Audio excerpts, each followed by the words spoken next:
ladies and gentlemen, to Freaky Fast Broadcasting on your Monday night. It's the ISRC Lariat Productions, and tonight is the start of the Truck Series playoffs, round number 1, the round of 16. It's time for the playoffs to begin here this evening for the American Classic 240.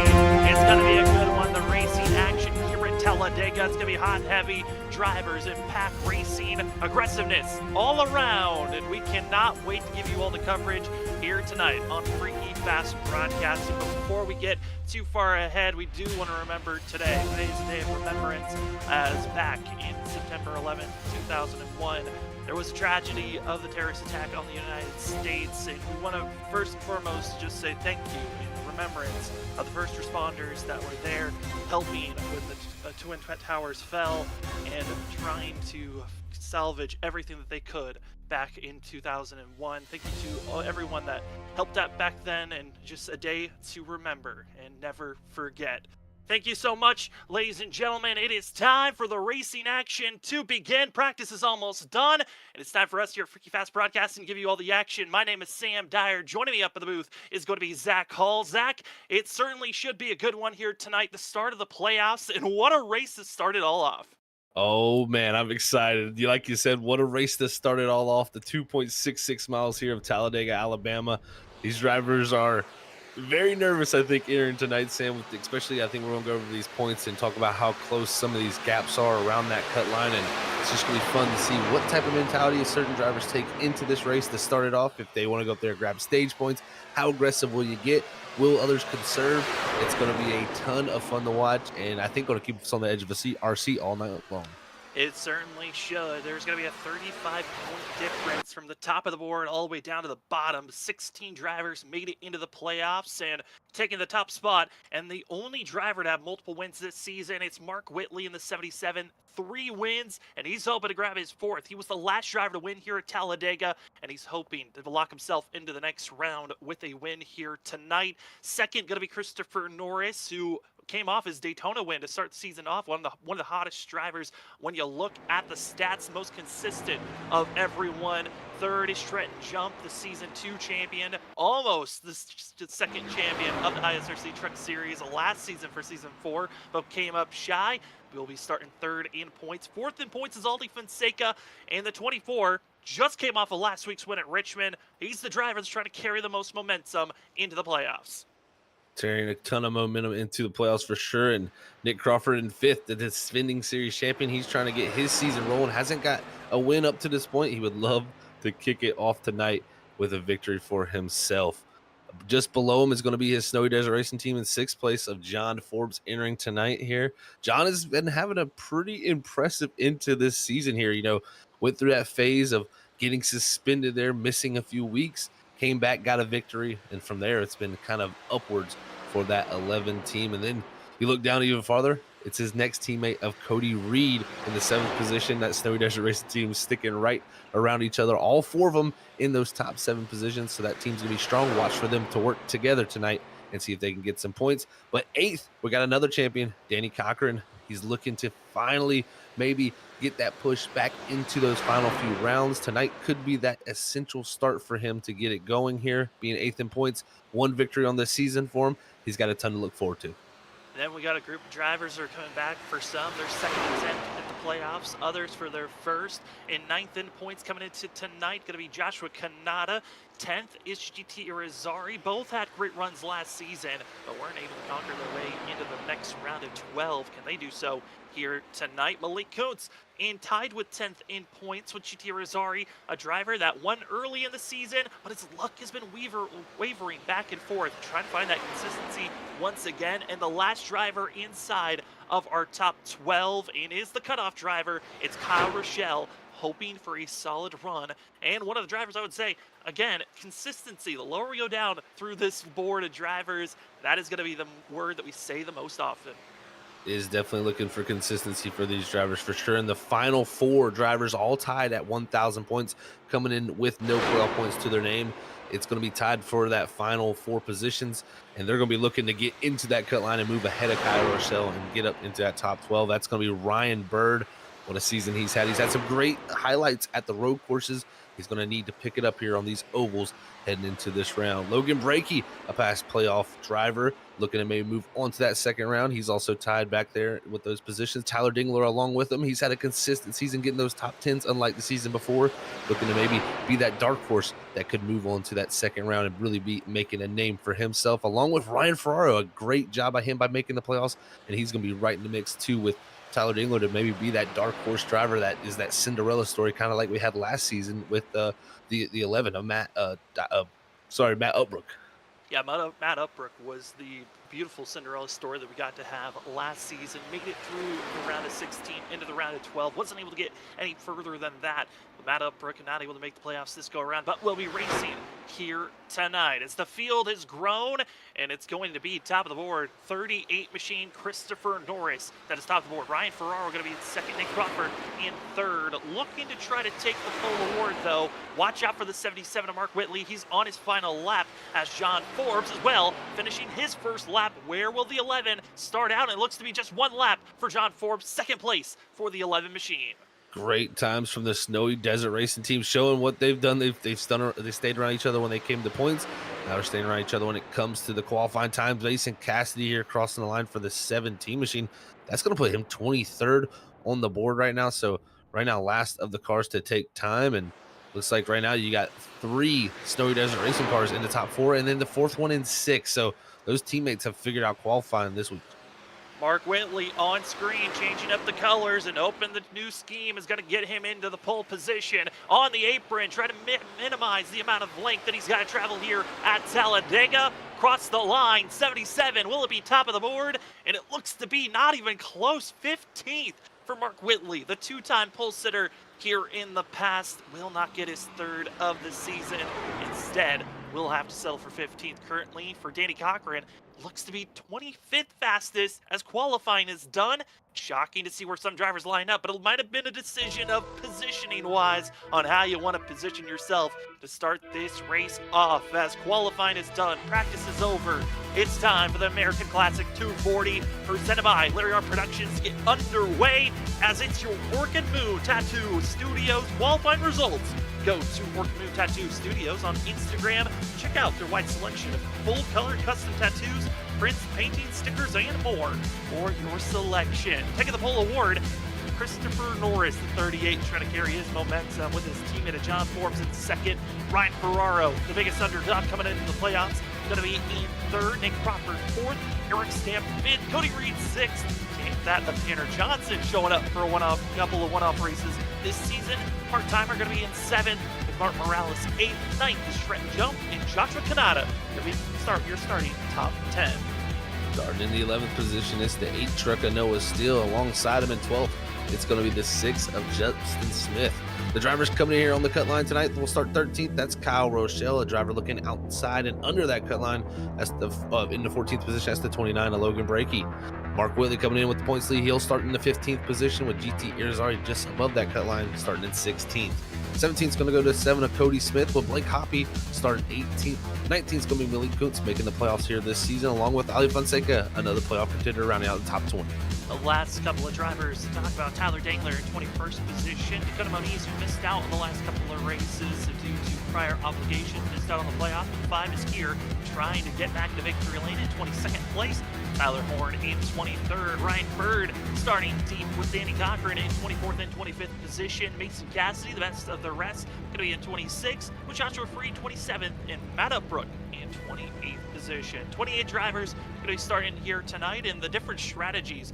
Talked about the fact that some drivers were thinking about starting up quicker up front, like Christopher Norris, John Forbes, Nick Crawford, the teammates of Snowy Desert Racing, while others falling back, not even qualifying or purposely putting in a slow time. And Zach, all the different strategies will be thrown out here this evening.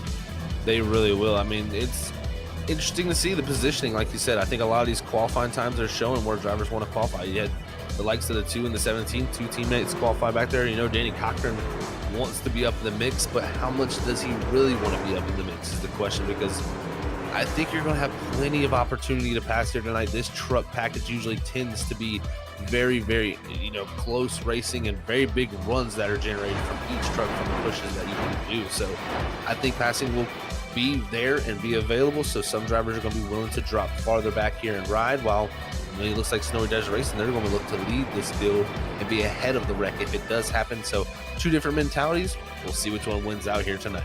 This mentality is going to be crucial for how you want to run this race. That's tonight going to be 90 laps in total length. We do have a stage break though at the end of lap 40. No fast repair, 4 extra sets of tires in pit road to work with. But the stage break's at 40 laps. It's going to be quite a distance these drivers have to take before those top 10 drivers get some bonus points. It will be. I'm going to be interested to see how they can make it on fuel. Was trying to get some rough numbers here, but we'll have to see as this run goes, the numbers as they come into me here, to see how well they can make it on that fuel. I think it should be right within that distance, but we may have a few sputtering to the end. A bit of complications while drivers were under PC. Mark Morales on the backstretch would be a little bit unfocused, bring into the outside wall. See how that's going to hurt one here on the initial launch as everyone else prepared and ready for the launch here tonight. Thank you so much for joining with us here on Freaky Fast Broadcasting, the start of playoff season for a lot of different leagues. We know on Wednesday night, WSSR is about to be getting their regular season finished up here this Wednesday. The ISRC starts their playoffs in a few weeks.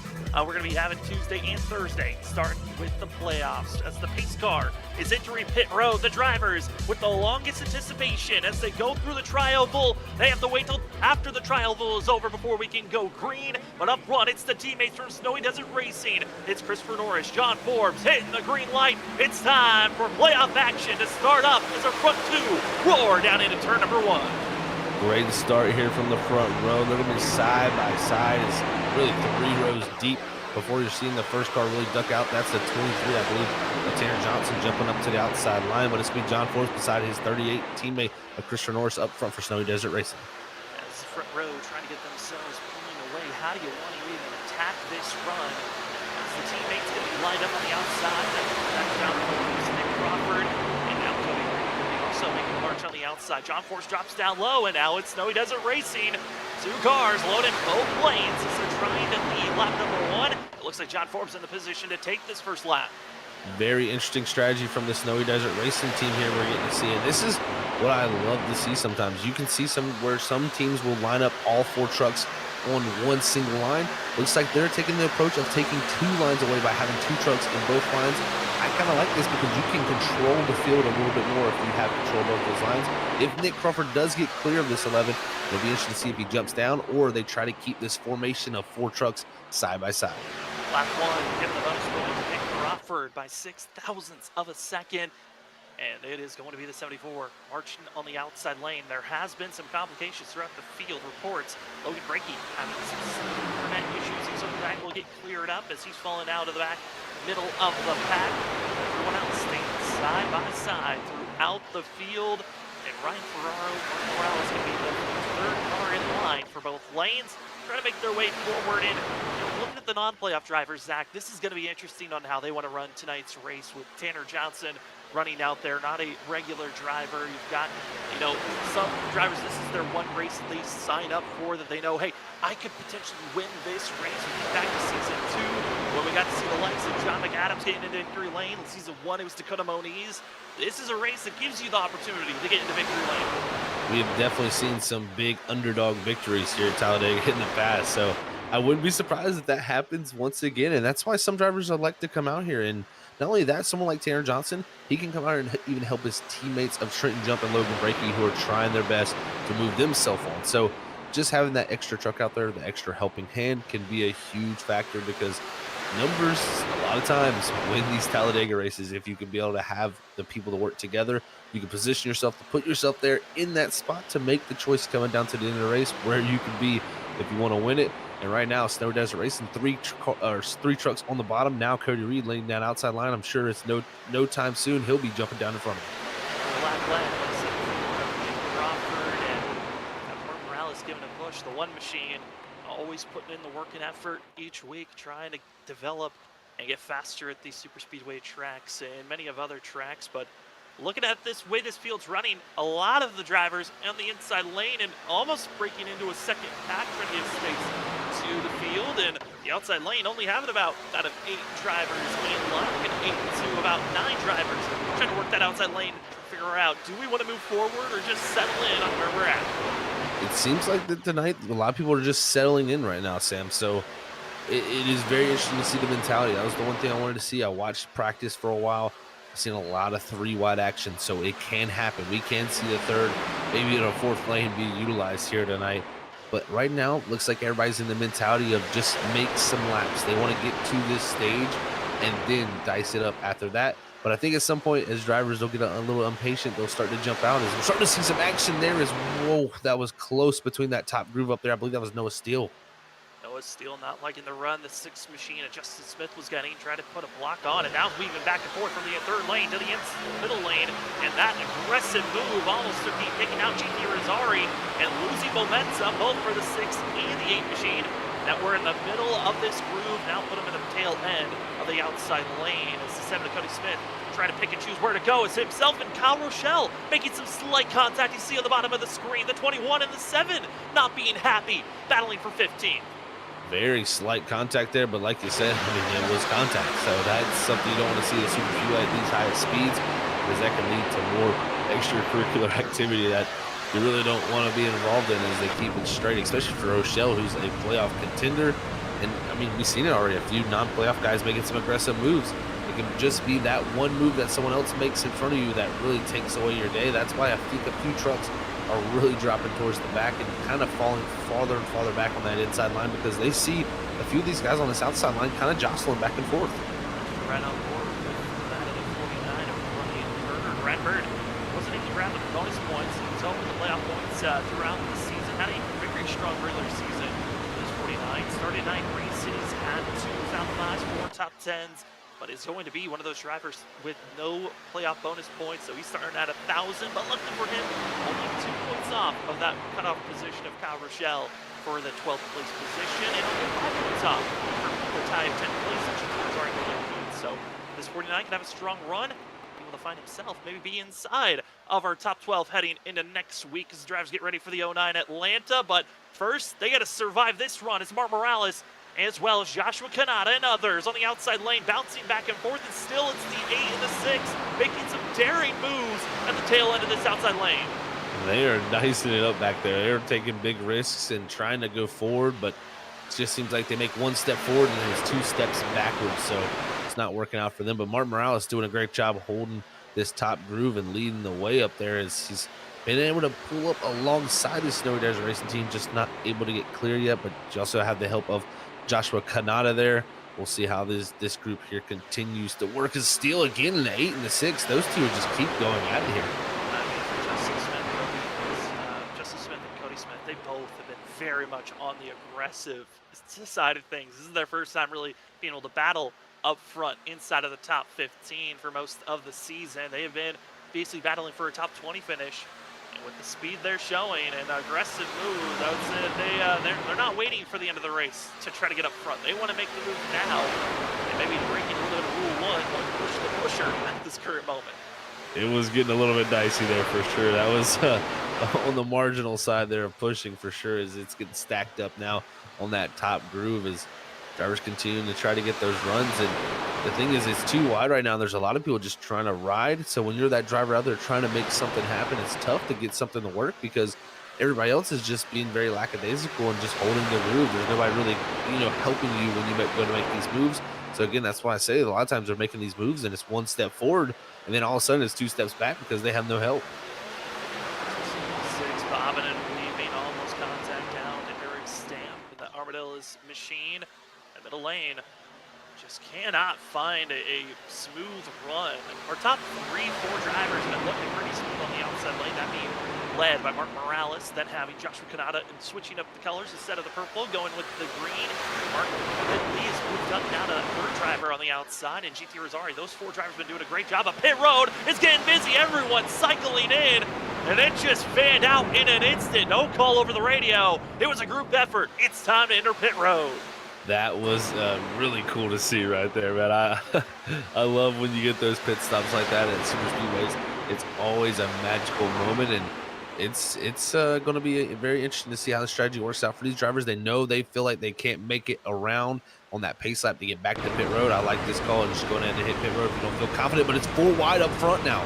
4 wide, make a move. Outside lane, gonna be led by GT Rizori, and oh no, Calamity strikes! Drivers bobbing back and forth, playoff implications. Noah Steele, that of Joshua Kanata, and others spill forward as the 16 luckily didn't make more contact, but I believe the 8 of Noah Steele might have made even more contact with other drivers, and the aggression level kicked in full bore, and looked to be non-playoff drivers being again the catalyst. We saw their aggressive moves and the patience game no longer wanting to be held.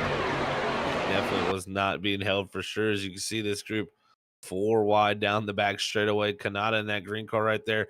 And it's the 8 and 0 Steel, but it's also the car up on his outside groove coming down, and it squeezed those two together. And from there, you can see the incident transpiring. And like you said, playoff implications here with with Kanata be involved in this. And gonna be seeing drivers. I mean, it just looked like the 7 slightly coming down. Luckily, right there, almost contact between Ryan Ferraro and Joshua Kanata, able to avoid one another. Tyler Dangler trying to avoid as quickly as possible, as luckily there's enough there of concrete on the bottom side that the drivers can, evasively move around one another. But they're going around 180 miles per hour going into that corner. It is difficult to react in a quick fashion. And you see here, Ryan on board 16 is just squished. He's stuck in the middle of the sandwich, and away he goes, trying to just hold the brake and hope no one else touches him. He got pretty lucky there. That could have been a lot more worse for that 16 truck, but it's going to get it back going, and they're going to just see what they're going to do now is they're going to come to pit road. It looks like a lot of them and get these trucks topped off on fuel and possibly get a set of tires put on them. And for the drivers that already came into pit road, they knew they were good. So track position going to be gifted to the Armadillo Racing team, as Tanner Johnson going to be taking the lead position for the 23. Trent Jump, Eric Stamp, Ryan Bird, Ollie Fonseca, and others going to be taking the lead spot for themselves. The race off of pit road. Looking to be a challenge of, do we take just fuel or do we take tires? And it looks to be majority drivers just taking fuel, but a couple said, why not? Let's just take some 4 tires since we've got 4 of them in pit road to work with. Sometimes it can help with stability even, and just the confidence level to make moves. So not surprised there. And it gives them a little bit of option when it comes to the stage. Do they not want to take tires there? So those will be decisions that will be made. But that grouping that did pit Sam, that was just excellent timing. They couldn't have asked for a better situation with how that caution played out. They just jumped the whole field.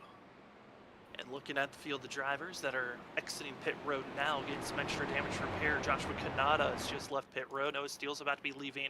And Cody Smith still in pit road getting repairs done for the 7. No one was given a required damage flag. It's a lot of optional, but when you have any type of damage, aerodynamics so key and crucial here at a super speedway track with the draft, and the fact of any types of dings and dents can act more of like a parachute on your car instead of letting it be aerodynamic and moving forward quickly. And for that of Cody Smith, still getting those repairs done for Joshua Kanata. Zach touching on the 16, trying to come back this season. That's kind of similar to the way that his last season, his rookie season, went, of a strong start to the season that got him enough points to get into the playoffs, but it was the first race that really put a standpoint of, can I recover after getting some pretty heavy damage at the Daytona Road Course last season, and now here at Talladega to start things off, dealing with damage immediately here this evening. That can affect the mental right there, Sam, and it kind of feels like, man, is this deja vu for me? And it's tough, but I will say, luckily for him, this damage mile's been improved. That was a time before where on the iRacing damage mile, these trucks were very tough once you got that damage to get them fixed. And personally, looking at his truck right now as he's coming back around to catch up to the field from getting that fixed, it looks pretty clean. I mean, sometimes it can be different from our side of the view to what he has actually on his truck himself, but it looks clean. And the big thing for him now, he's going to be, track position wise, a terrible position because, 15 spots down from where they were, and we're really sitting good with, that mix of the group they're running up there up front with and just riding along, and got caught up in that mess. But he'll have time to come back from this. I mean, we have a guaranteed caution here at lap 40, and also this race ain't done with, I think, Rex either. So he's just got to stay clean and keep that nose as clean as it is right now, and hopefully he's in the mix when we get down to the thing and doesn't have the deja vu of Daytona last season.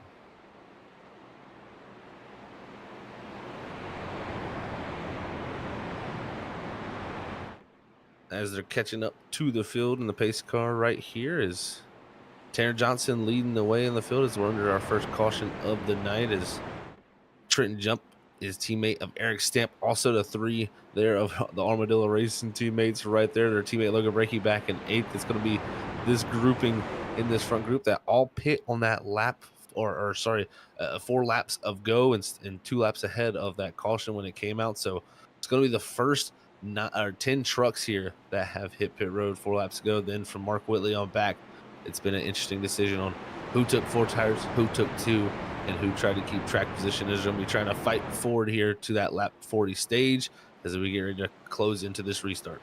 And we're going to do a little bit of a cranker up for this restart as the drivers are about to get back underway. I'm curious if we can ride on the front bumper of Blake Hoppy and take a look at the rear bumper of the 11 machine of John Forbes. Because tonight, like I said at the top of the broadcast, it is a memory day for these drivers. September 11, 2001 was a day for us to always remember and to never forget as the terrorist attack on the United States. A huge reminder to all of those first responders. Thank you for all that you did on the day of September 11th of 01. And for this run, let's enjoy the sounds of the engines roaring here at Talladega as we're back to green flag action.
Again, big thank you to all the first responders for 9/11 back in 2001 that responded to the terrorist attack in New York and all over. Thank you for all of those that were in big remembrance, all those that were affected. As we were in 3 wide aggressive attack, and it's going to be seeing Ryan Bird, Christopher Norris trying to be the aggressors. It's the 38 bouncing low and hoping he was going to have a little bit of teammate help. Instead, he's going to have the Armadillo driver of Trent jump on his back bumper, still 3 wide.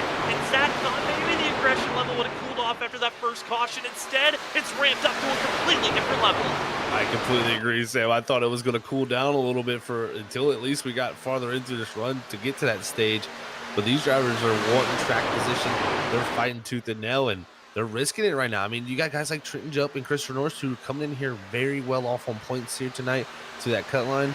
They're risking a lot right now by being up front, but they're showing right now this is what's got them there, and they're going to do everything they can to get as many points to make sure heading into next week, maybe they're already locked in.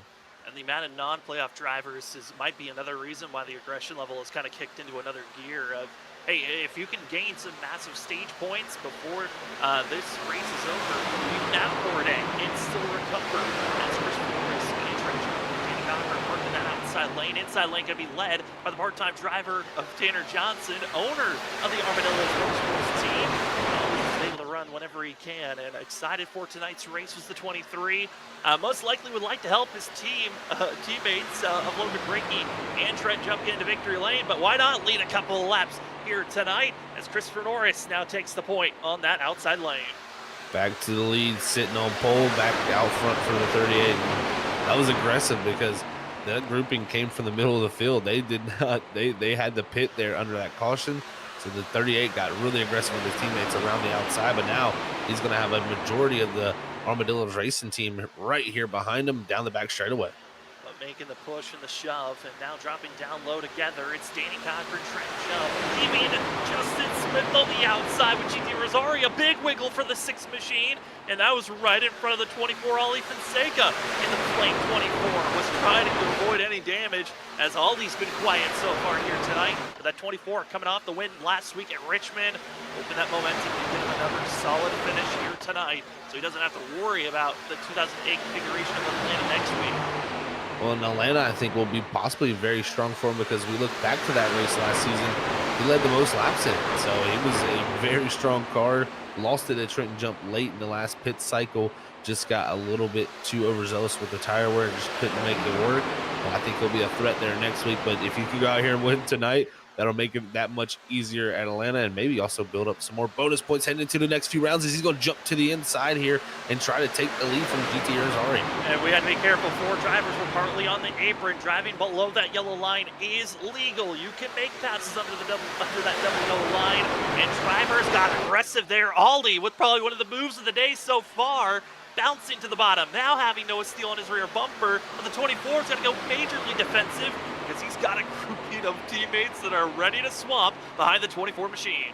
3 wide. It's starting to heat up here up front as the outside line is getting quicker and quicker. And that 46 at Trenton Jump, we saw the moves being made by Ali Fonseca there. There was aggressive, but the 46 there, he dove over the inside line on the back straightaway on the 6 and said, I'm taking over this inside line. And it was so close between those two.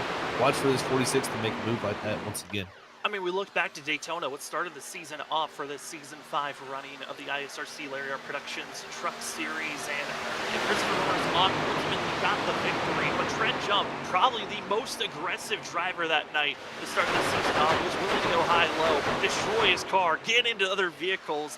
I'm curious if that same aggression is going to be left, and I would say that one move showed the glimpse of what we saw to start the season off.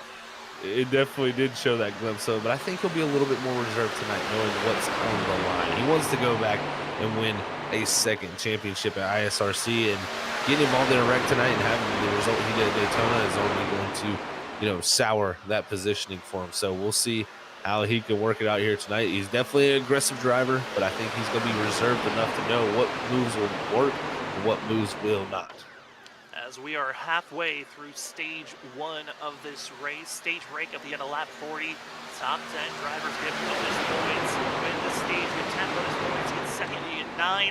Third, you get 8. It continues to dwindle down until you get 10th position. There's only 1 bonus point to grab. Other ways you get bonus points: 0 incident points gives you 1. Leading the most laps, you get 3 bonus points. And leading the lap, you get 1 bonus point. There's a lot of big ways to gain points for yourself. And right now, drivers are trying to get up front in this race, but the one thing the drivers might not like the stat of is we usually bring up trends for each race.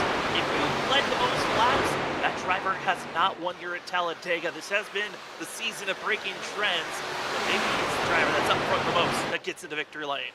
It always seems to be that way, that the driver leads the most here is actually kind of plagued by that stat, but we'll see if they can break that trend like they've been doing this season, like you said. But it's going to be 3 wide up front for the lead. And look at the outside lane being led by Kyle Rochelle, looking to maybe make his way stormingly through into the next round. What a job that would be from the 21 if he could go out and win tonight. That would make his life so much easier heading into next week. Looking at, we kind of did this last season as well. Select drivers, like, we don't know what they're going to do these playoffs. They might be strong. They have the potential of being strong drivers. Kyle Michelle's one of those who has the potential to dominate at times if he puts the effort in like we didn't know what effort the 21 was going to bring, but he's got his teammate from Late Apex Racing behind him. That third lane is working currently. It really is. It is impressive to see. And this is what I've seen from practice, Sam.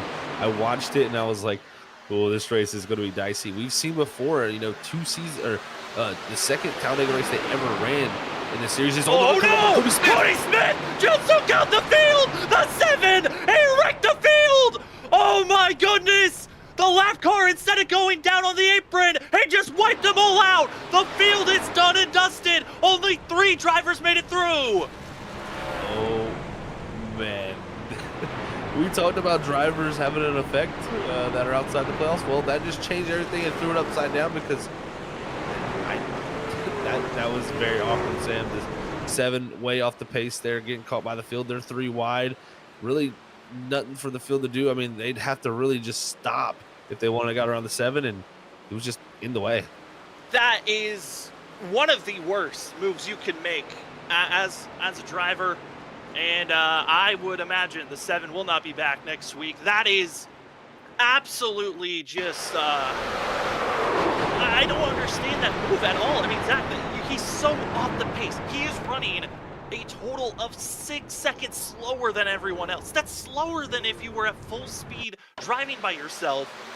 And the 7 just comes up, blocks the inside lane, which wrecks everyone. Every playoff contender you could think of involved with this. GT Rosario with required damage. His race might be completely done and dusted. Noah Steele, who's a non-playoff driver. We could just see everyone caught up in this wreck. And we're not even to the stage. And our second caution of the day is the big one. Collecting majority of the field. And just like that, this race is a bigger wild card than it was before. It just changed everything, Sam. I mean, just the lack of awareness there of not knowing the field in your mirror is 3 wide. I mean, it really the only thing he should have done there is drop low below the yellow line. I mean, you're going 20 mile an hour slower. You're already, going to be going a lap down here. There's nobody else a lap down. You'll get the lucky dog if you just pull in behind them. And that mental lapse there, that's going to be something that's judged a lot throughout this week. And we'll have to see how the league runs through that, because that's something that I think caught all of us off guard up here because, wow, I mean, I didn't even – the car came out of nowhere, and, Sam, that was, like you said, one of the worst things that could possibly happen for especially a lot of these playoff guys.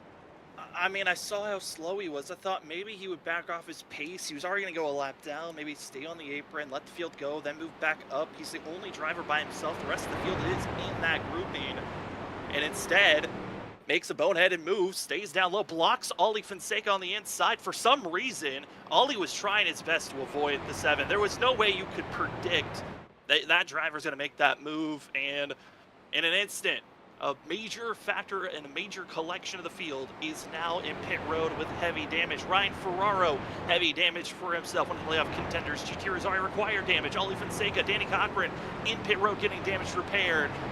And as you look at the rest of the field, they've got scrapes and bruises, but Trent Jump probably got out of that the cleanest out of everyone.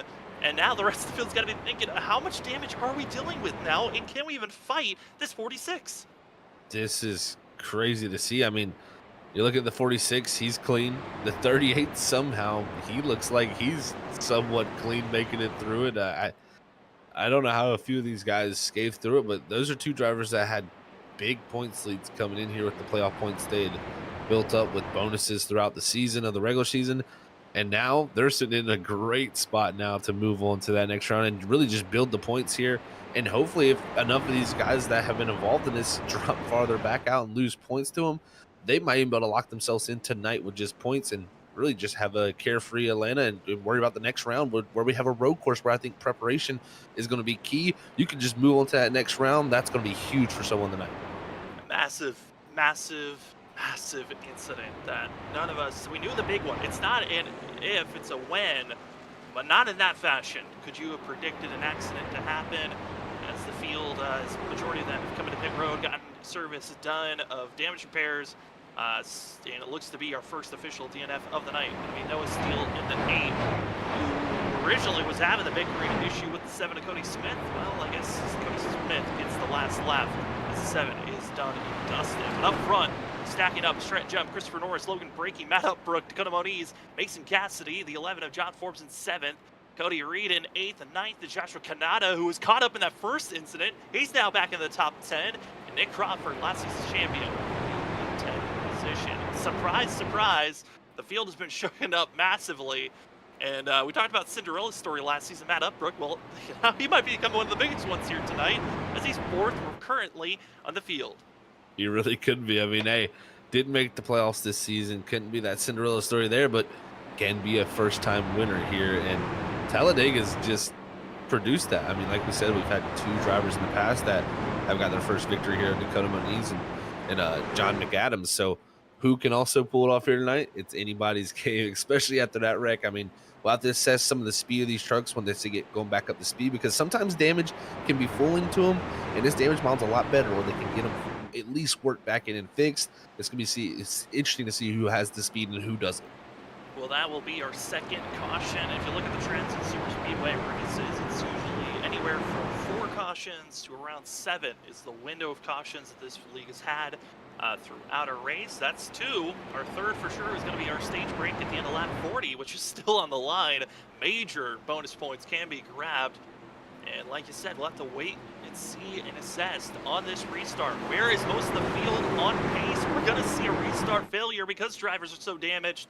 Let's find out. Pace car into pit road. They got to take the long, deep breath through the tri-oval and get ready for this race to get back underway. Well, the American Classic 240 presented by Lariat Productions certainly is already a classic for the way this race has started out. And let's get back to green flag, as it's going to be Trent Jump, Logan Brakey with a massive launch on the outside lane.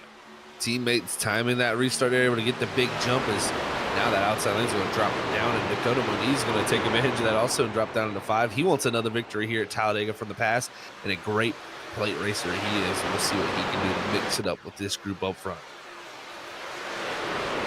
Going to be seeing 38 race. Questioning where his teammates. They're going to be on the outside lane trying to catch up to 38. We're already going to be stacked 2 by 2. Seeing the drivers of Snowy Desert Racing in going to be in line. Ryan Bird following in Sue. Trying to work this outside groove to catch up to Trent Jump, Logan Brakey, and the Season 1 Talladega winner, Dakota Moniz. A shocking victory. That Season 1 Talladega race came down to fuel strategy and a lot of unknown drivers that had a potential chance of their first time winning. This 5 now on the inside, third truck, hoping for some more magic to happen. Here is playing one of the best super speedway drivers in the league, hoping that he can get it done, but it's going to be Christopher Norris outside lane. They've caught up, and it's side by side for the lead. And look at this. He's got his teammates, John Forbes, Cody Reed right behind him. Also Joshua Kanata, their Alliance driver with the Snowy Desert Racing team. He's going to be right in the mix with them also. And great job right there with the 16 getting back up here after the damage over for him as they go by to 7 Cody Smith, who elects to take the inside and apron this time. Back up, luckily stayed on the apron, and the field continues to race on as he's about to start lap 29. Trent Jump, Logan Brakey, great as a pair, but Dakota Moniz not keeping it as close, giving that outside lane the opportunity for Christopher Norris to lead that lap for the 38, and Norris looks to be wanting to get back to that lead spot, but still most laps left. It really seems to be that way. The 38 has been focusing on getting to the front, staying out there, and I like that. I like the aggression shown here. It's kind of, I would say it's a Dale Jr.-esque style. You know, it was some drivers like Dale Jr. would like to go forward and always advance their position because they felt like when they were advancing position, they weren't getting in trouble. And sometimes that can be the key to staying out of that trouble, is just keeping going forward and not getting stuck in the middle of that 3-wide mess that we're seeing right there. Trying to stall up. Here, looking the 16 and the 53 to the outside lane. That lost all momentum and kind of the sucker hole when you start to go backwards as Trent Jumps, hoping they'll be able to tow along the 11 and have some assistance. Instead, it's the third lane, muscling their way forward. Josh Kanata, Eric Stamp, what a power move for themselves. John Forbes bouncing to the apron real quick, but luckily gets back in line. And the aggression level, recognizing it's about to be 10 laps to go before the stage break, and you'll want to get a maximum on these stage bonus points before this race is done, because the way they're running, you got a feeling that most of these drivers are not going to make it to the end of this race. They are definitely not. It's look old. They're almost wrecking again. It's going to be Christopher Norris all the way down to the apron. Trent Jump holds steady as they all get back in line. A big jostle, and the field scatters, but luckily stay together as we're going to be staying green, coming up to 10 laps to go on the stage. And it's a hold your breath moment, but we continue to stay green. Somehow they stayed clean there, but that was a huge checkup on that inside lane and really caused that accordion effect there to to the back bumper of the 46 jump, who held on to it, and he's still right here, third car on the bottom lane. Got a huge chance and opportunity here to be able to race for this stage victory along with his teammate Eric Stamp right here in the mix. So having teammates right here coming down in these last 10 laps can be crucial for trying to put yourself up front. But if you're the 16 of Canada, you want to get this stage victory, get those 10 bonus points to help out your case to the cut line.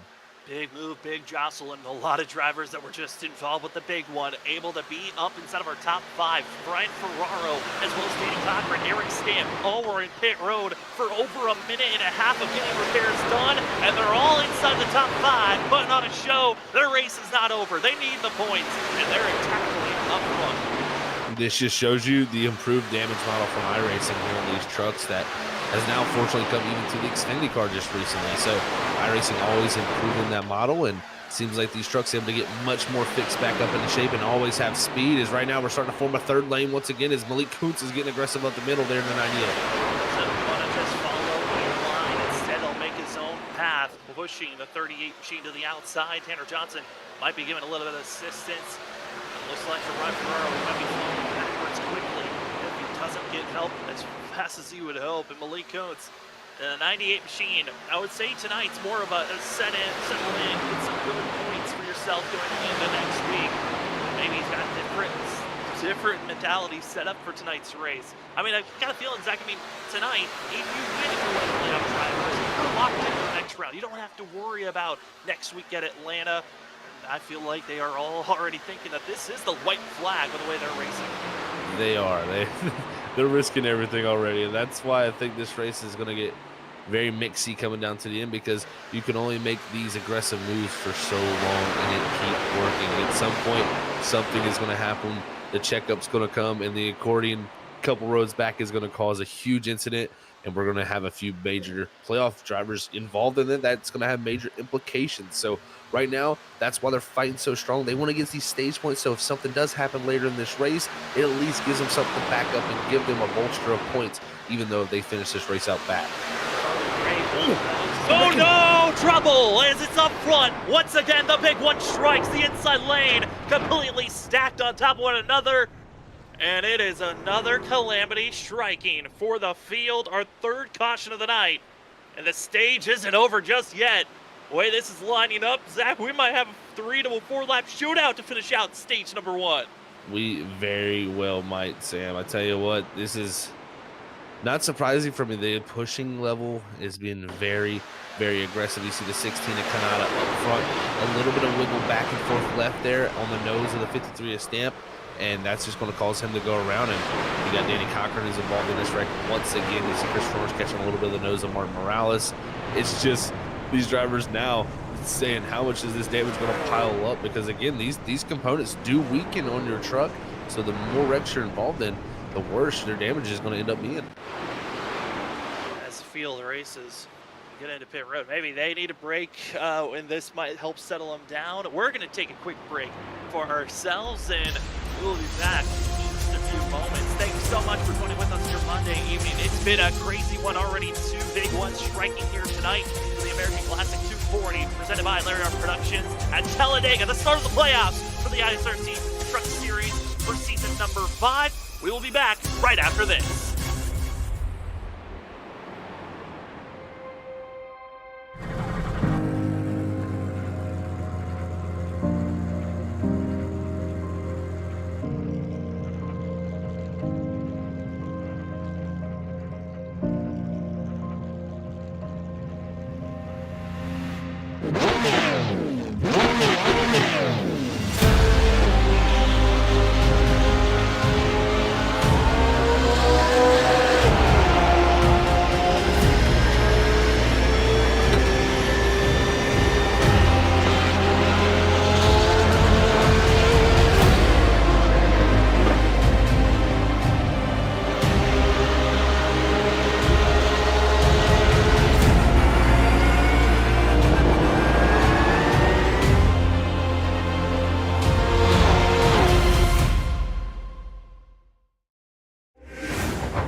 5 wide behind for fifth.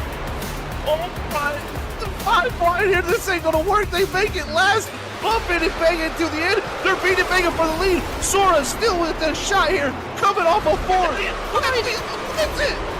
It's bottom line, here it comes. I know Carter gets run. It's gonna be that Nick Crawford. The 74 gets through somehow, and they just completely demolish one another. Trinity driving down low, drifting up, trying to be the stealer. Here he comes, Cedric Hunter. He does it. He steals it. But he somehow drove it into the corner to wreck it. Oh, they wrecked! They wrecked each other! The top 2 bounced into one another, just too much of side drifting off of, and they gotta be careful. Oh no, the 4 demolishes in the 28.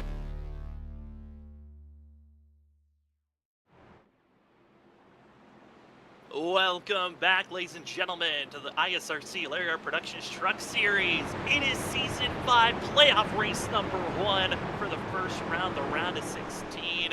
As these drivers have gotten 3 cautions so far, 2 massive wrecks that have collected a majority of the field. I think there might be only about 2 or 3 drivers that have not been touched by each other. As tonight, it's the American Classic 240 presented by Larry Productions. If we can survive to the stage break, let's hope so. Stage break, end of lap 40. It is going to be a 4-lap dash to see who's going to be in the top 10, grabbing the bonus points. Up front, it's Eric Stamp, Malik Coates, Trent Jump, Cody Reed, Ryan Ferraro, Kyle Rochelle, Nick Crawford, Ollie Fonseca, Logan Brinky, and Mason Cassidy, your top 10.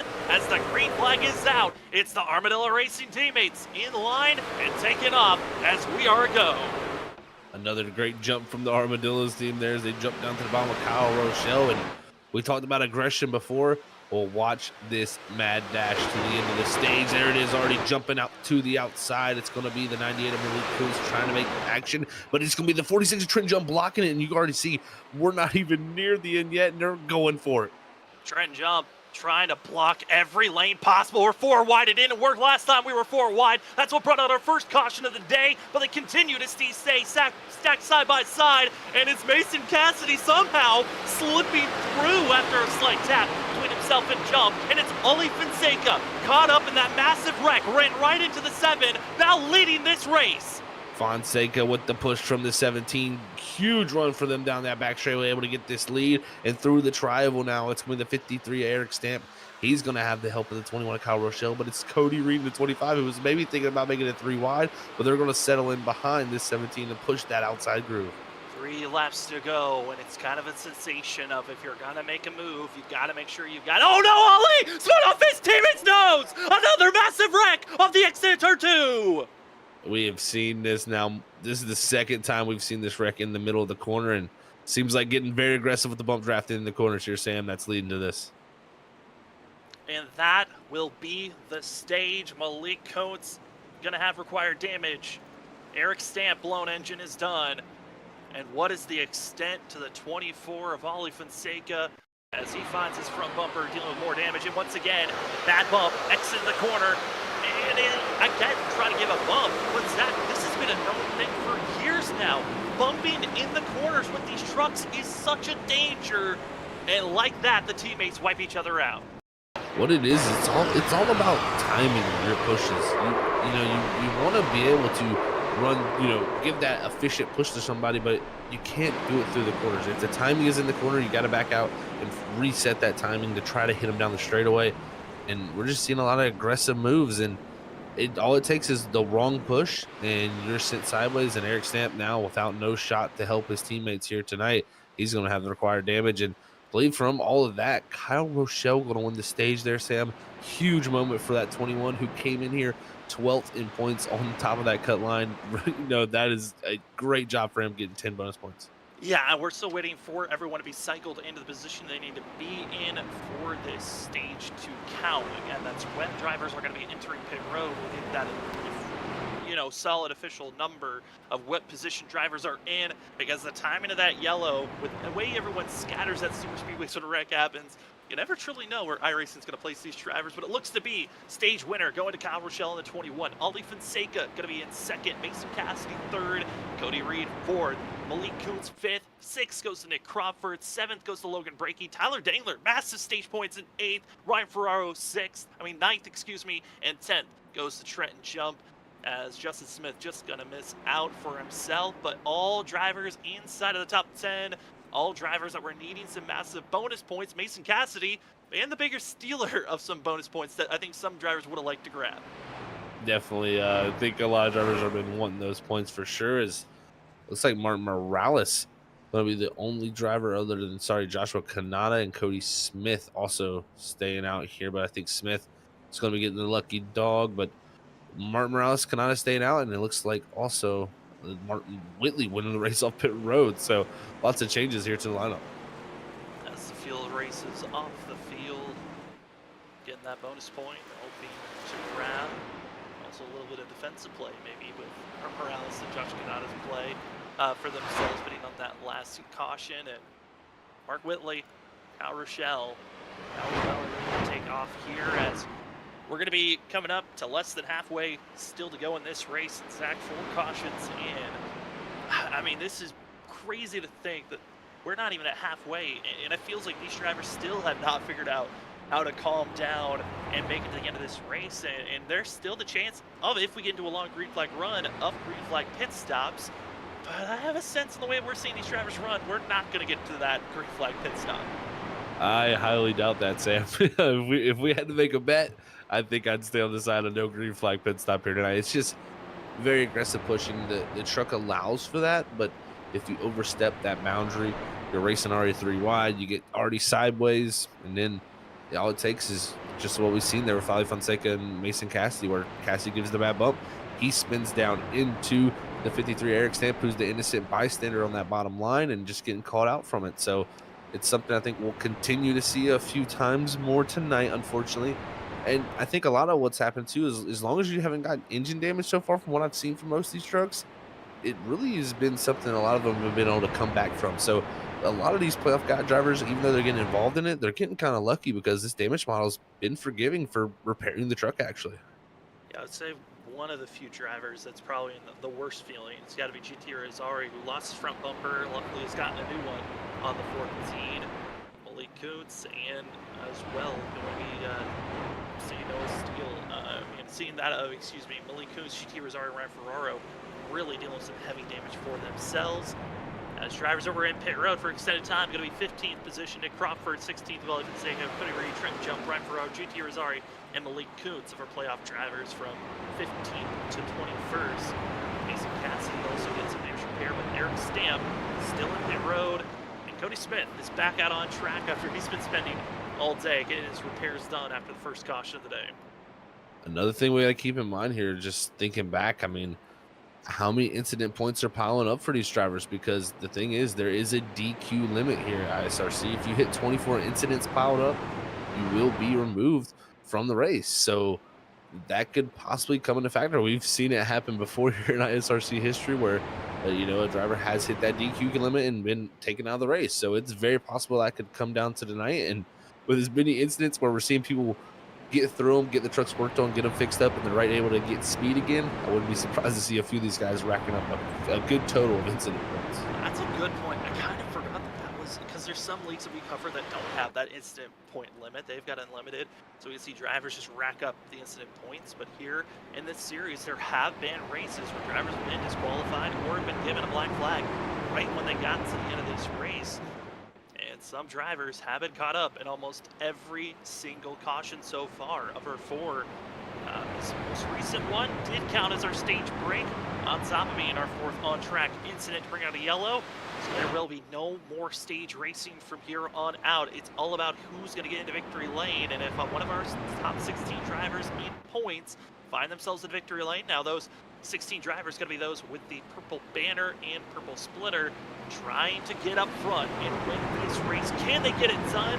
And if they do, they are locked into the next round. Going to be a big breath of fresh air. Get that monkey off your back. You don't have to worry about next week. But as the drivers get ready to enter the restart zone, don't want to jump the start, as a few drivers have been doing so, with second lane, trying to give a massive push. Instead, lean launch up front. Smart Morales not getting as good of a launch with his friend behind him, but Mark Whitley instead. The one might move up to the outside lane, and he will. Jumping immediately up in front of Kanata there and try to pull that outside groove.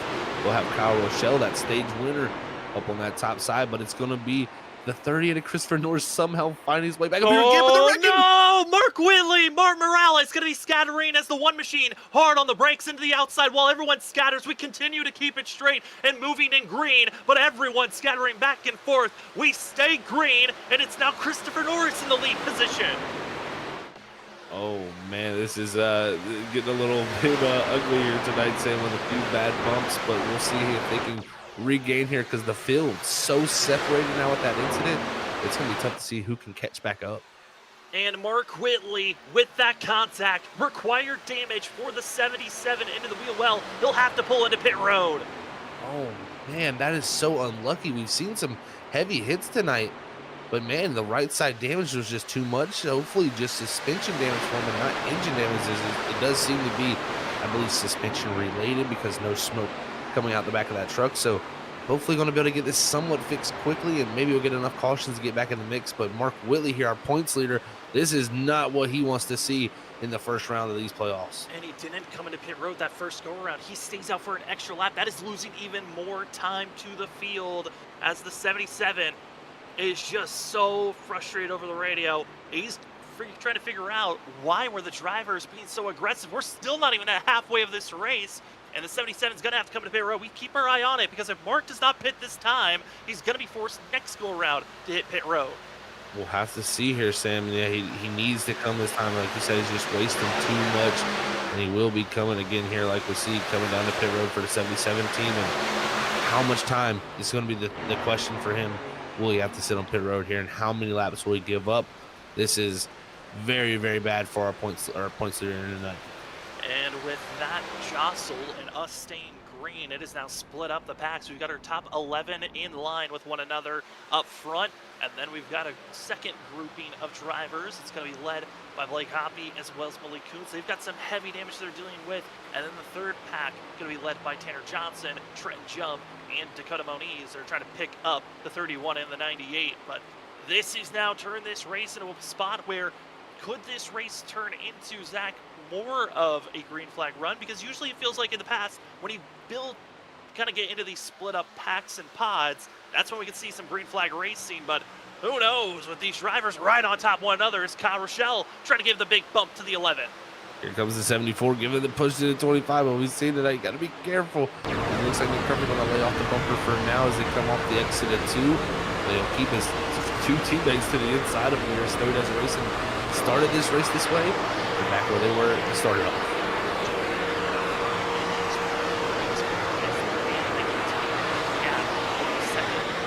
Second group is jostling 3 wide, and now we finally got in line, led by the Armadillo Racers, and side by side with this first pack. Interesting to see the different varieties as we are marching to the halfway marker of tonight's race. We have finally split up into maybe a potential green flag run scenario if these tracks can continue to play nice, but side-by-side racing doesn't look like playing nice is the goal as we hit the halfway zone.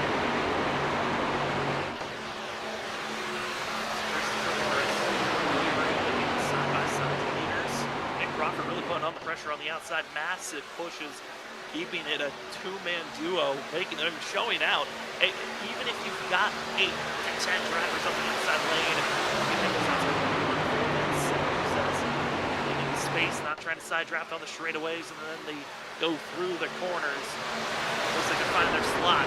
Cody Reed falls in line. Nick Crawford will fall back to the clutches of Ryan Bird. Where will he be able to slot in is going to be the question. He doesn't want to get too far away from his teammates, but still needing to make a pit stop here. No reason to risk anything major. I think that's why Nick Crawford here just going to like to run this outside line with Ryan Bird here and see if maybe they can get back up here, because everybody jumping down to this bottom, to run the bottom efficiently like this, they're going to all have to be lifting, and that's why this outside line, you can see just with 2 trucks, able to quickly pull up alongside here and really able to kick the momentum with it. Looks like Reed trying to make a gap now as Nick Crawford will jump down for the teammate. That's going to jostle up where drivers go. And Ryan Bird now no longer going to have a friend to work with. Or will Kyle Rochelle back off, give some space for the 49 to drop into the middle, and it looks like that could be the game plan. And there they go, all in line is this front pack, all in line is the second pack. And Zach, it's now the run-down chasing game because it is a 5.5 second difference between 11th to 12th place. That's the gap between this first pack to the second. Wow, it shows you how crazy stuff can get when it gets separated, because these drivers right here in this first pack, these first 11, they know we don't need to race each other. There's no reason to do that. We just need to go out here and run as fast as possible to pull away from that group behind us, because that's the key. Do not let that group close into you. That'll allow, your U11 trucks to battle it out coming down to the end if this stays green. But right now, their focus is going to be trying to keep this group back. This is led by Tanner Johnson, Trenton Jump, Dakota Moniz, Blake Hoppy, the first 4 trucks in line. And last time by, they were about 3/10 quicker than our leader, but they were shuffling up front. We'll get to see here these next few laps if they can make some gains here. Because right now, about 5 seconds back from that 19 car Talladega. They are catching up, so that is the big positive they can take away from this. Here's some updates, though, for drivers. After 4 cautions that we've had so far here tonight, we've had 1 official DNF, being Noah Steele, who called it a night. He's not a playoff driver. Eric Stamp is still in pit road. He's been in pit road for over 12 minutes. And a driver that we talked about at the start of this most recent restart caught him in a big wreck between himself, that of Mark Whitley and the one of Mark Morales. The 77 of Mark Whitley still in pit road. He's gotten his required damage fixed up, but Zach, there seems to be just an overwhelming amount of optional damage that's forcing the 77 to currently be 5 laps down and still in pit road. And that's one of the toughest decisions to be made as a driver. That's, one thing I think a lot of folks out there probably don't understand is when we get these damages, they come back in 2 numbers when we get down the pit road. You get required damage, which you must take. That's why it's required. You have to take all that time of damage before you can leave your pit box once again for your truck to be fully functional. Then you're going to have the optional repair left. That can be left there. That is damage like such as fender damage, rear bumper damage, stuff that the truck can operate still with. But that time can also be crucial too, because if you don't get that fixed, your truck might be too slow. You're just going to lose so much speed that you go more laps down. So weighing those options of when do you take the optional, do you elect to not take it, can be very tough when it comes down to making that decision from a split second there. As the field is now about to crest over and 30 laps to go marker, that's going to be around the distance the stage break is going to be. And now's that kind of the window of pit road for the first pack compared to the second pack. Fuel window, looking at it, will look to be around 35 laps for these drivers, a little bit more, a little bit less based on how you've been trying to save your fuel. But looking at how this group is running right now, they can go for another about 20 more laps. But is that the distance you really want to go? That's the thing. I don't think it's going to be the distance that you want to go, Sam. I mean, we seen earlier the group that pitted first, the caution comes out, you jump to the lead. So a lot of times we run these races backwards. And what we mean by that, we run the race to the point where we know we can make it on fuel. We hit pit road. There's no worries about tire fall off. There's none of that in your brain factoring into it. It's all about how much time you spend getting on and off the pit road. And the sooner you come to pit road, the less fuel you'll be able to have to put in that fuel tank to get to the end of this race. But we'll see when that window gets open there around lap 55 here. It's going to be very interesting to see who starts pitting. Will drivers start to, that early pit stop? I think you'll see aggressive ones right around 55, and then others maybe stretch it to that 60 mark just to give that wiggle room going into a green light checker later in this race possible. Also, when you want to come into pit road, you come to pit road right when the second pack catches you. You come into pit road after the fact when everyone is mixed and mingled, because that pack, the second group is already caught down by a second and a half. These last handful of laps have been put down. See Danny Cochran, Season 3 champion, bringing out the purple. Purple was a color that was picked out for the playoff colors. And so drivers decided, hey, let's change up the schemes and add a mixture of it. Mark Whitley, one of those that also went with primary purple color. Danny Cochran going with purple and gold, hoping that these changes of colors might give him some more luck heading into the playoffs. As looking at the track and looking at our telemetry, Mark Whitley is back on track, but 6 laps down. 6 laps down. And also looking at his truck, very, very damaged still in the right front. So tough break for him, man. He's gonna just have to salvage now. He just needs to ride around complete laps and see where it happens when we get out of here heading into Atlanta. And I think the scary sight for him is looking back to Atlanta last season. He did not have the greatest run there. He really struggled on the long runs there. Marco, they're going to need to figure out how he can really find the pace next week to make sure he's able to point his way in very safely. At max speed is Mark Whitley, as he is running almost a full 10 seconds slower than anyone else out on track. But we talked about how those repairs, you can get them fixed, get back out on track and run decently quick. Cody Smith, one of those who lost his front bumper, heavily damaged. He's able to actually stay attached to the second pack. But we take a look at as Mark is being passed by. Leading this group is going to be the part-timer of Tanner Johnson, team owner of Armadillo Motorsports, of Trent Jump Season 2 champion. And Trent right now trying to push and woo this group closing the gap. It's now down to 4 seconds, but they have not been able to gain any more time since the last couple of laps. They need some more help, and I think that's going to come down to that lead group making some mistakes. It's kind of stalled out for that group for sure, Sam. It got down to 4 seconds. Now it's about 4.3. So it's kind of been back and forth when it comes to lap times between Tanner Johnson and our leader, Christopher Norris. So they need to close this gap because, again, the pit window is closing in. They want to be as close as possible when that starts to happen so they can have an opportunity to latch on to a few of these guys when the pit stops start to happen, because the more drivers you can pit with, it can help, but it also can hurt your entry. So there's options to be weighed here. You want to have the help when you get off a pit road, but entering pit road with a few lesser trucks can allow you to get a little bit more aggressive on that entry and gain some time there. So we'll see how the strategy works out, because the alliances and the teamwork is about to start showing up here in these next 5 laps. When you make pit stops, it looks like radio, a lot of drivers coming over trying to say, hey, well, when do we want to come into pit road? Is it in the next 3 laps, next 5 laps? And over public radio, this is when that chess match could potentially come in, because some drivers, they had alliances that they built up before they came into tonight's race. And think back to old NASCAR, when before they changed the rules, drivers were actually able to communicate with one another and make decisions on who they were going to work with. Well, drivers here tonight, ISRC Truck Series, had that same ability to make the rest of the channels. And Zach, having that option of, alliance radios, of go over the public one and say one thing, under the private say another.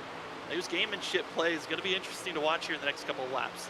Mind games definitely come out right now, Sam. You'll have a few drivers maybe throwing a little bluff out there, or maybe just showing their hand to see what their opponents will do. So it's always interesting to see how that plays out, and having those private channels and those alliances can be so crucial for setting up the right strategy and having the group you need to exit and enter pit road. So we'll see what this front group does, but right now I think they're going to take a few extra laps. I think there's no reason to pit right now unless you're really trying to be super aggressive with it and you have the grouping to do it.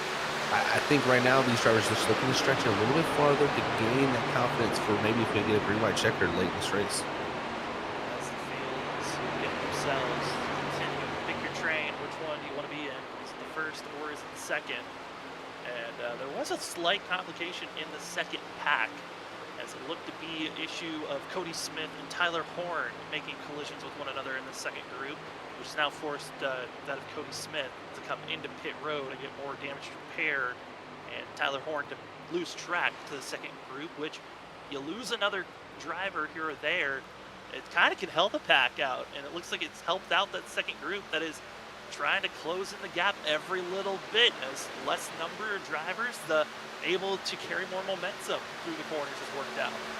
It really has. They've dropped it under 4 seconds now and have slowly started to dwindle that lead. And the thing about it is, if Tanner Johnson can get within about 2.5 to 2 seconds of Tyler Dingler, that last place car on this front group, he can start to get a little bit of a sniff of that draft. And as soon as you get that sniff of the draft from that second group back from the first group, they will gain a tremendous amount of time. I mean, it is exponential. So the closer they get to that draft range in front of them, and that is when the closing rate will be so fast that it'll be almost surprising at that point. You're seeing Trent Jump bobbing on the straightaways a little bit high, turn that into the corners, getting right back to that rear bumper. What is this 26? This is 46 doing in the 5? Are they searching for maybe a chance to bounce out to the outside, or what are they searching for up there in that second lane? Well, this is little bobbing and weaving maneuver. You would think, is he looking, like you said, to make to move out to the outside? But actually, what we're doing there is offsetting ourselves just a little bit on the straightaway just to get the air in the nose. The front of these trucks is where the cooling vents are that lead to the engine, the radiator that cools all the fluids inside these race cars that keep them nice and cool. Because you got to understand, when you're tucked up right behind someone, that airflow is not there. That's why the draft is a factor. You're breaking the air. There's nothing there. It's just suffocating that truck. So you got to have those moments where you duck out, but right there, a little bit of aggressive bobbing and weaving from that front group. But those moments are just to get air on that nose. Make sure you cool it down because that's the very efficient way to push. If you're overheating, you're going to have to back off too much. But just these slight little moves out to the outside will give you that temperature to be able to make those big bump drafts just like that. Trying to give the big bump and trying to help out the best they can, but some of this major aggressive jolts back and forth has actually been hurting this second pack that we're just watching, because now they have lost over half a second from where they were before. Christopher Norris, John Forbes, Nick Crawford, Cody Reed, the Snowy Desert teammates in the line, all four of them. And what a feeling this must be to have all four of your teammates in a row up front leading this race, coming up to 30 laps to go, and just one more pit stop before this race is done. It's got to be a good feeling for these front runners. This is where you want to be sitting if you're Snowy Desert Racing. This is the prime position. You have everything in front of you right now, and you have all your teammates. You have all the options on the table. Right now, Sam, they like their chances, but again, this is plate racing. Anything can happen. If they don't execute this pit stop well, that separation will happen between these four, and they won't be able to execute and work together. So it's going to be very critical when we get to the pit stops that they got to be able to stick together and make efficient time with all four trucks, not just one or two. As the drivers continue to stay in line, the picking of when do you want to come to pit road. We talked on the fact that these drivers could still go about another 10 more laps if they would like. And if they do stretch it out as far as they can, the positive is at least they know if we do have some lane cautions that put us into overtime, you're good on fuel. You don't have to worry about fuel moving forward. But the rest of the field, that means sooner, that's when that question mark might balloon out a little bit more if we get some late yellows. It really will. That'll be a huge question mark for sure. This grouping up front, we're past the 60 mark that I was speaking of, Sam, where I felt like they'd feel comfortable to come down the pit road. So at any point now, I wouldn't be surprised to see a few of these trucks peeling left to get on the pit road because they know they can make it from here. It's just a question of what strategy do you play? Do you take 4 tires? Do you take full fuel? Are you able to take a little less fuel to get the gamble of taking 2 tires with a quicker pit stop? So lots of options on the table for drivers. But right now, everybody just sticking to staying out on the track, not trying to flinch and show what they have in mind. The drivers have options, and you as the viewers have options as well. We are very appreciative that you decided to take the option of watching us here tonight on Freaky Fast Broadcasting, watching the ISRC Lariat Productions Truck Series on your Monday evening. My name is Sam Tyre. Joining me up in the booth is Zach Hall, and as well, Robert Moyer Jr., always in the production booth here on Freaky Fast Broadcasting. We want to give a huge shout out to the amazing sponsors that help out the ISRC Truck Series on a weekly basis. Starting things off with the title sponsor, Larry Art Productions, who also is the sponsor of today's race for that of the American Classic 240, presented by Larry Art Productions. If you want to check out a great YouTube channel that's going to give you some great last variety of different content as well. They've got reviews and also comedy skits that you can watch. Go over and watch Larry Art Productions on YouTube, as well as look up Larry Art Productions on Instagram. Great videos that will make you entertained for the day. And as well, if you're looking for entertainment, go check out the Laugh Lab. The Laugh Lab is a Instagram page that is racing related that posts multiple times a day to get some laughs as well. You're always looking for ways to spend your day. If you're trying to waste some time, well, the Laugh Lab is your way to go. And talked about them earlier. It is Orchid Moon Tattoo Studios, qualifying results sponsor.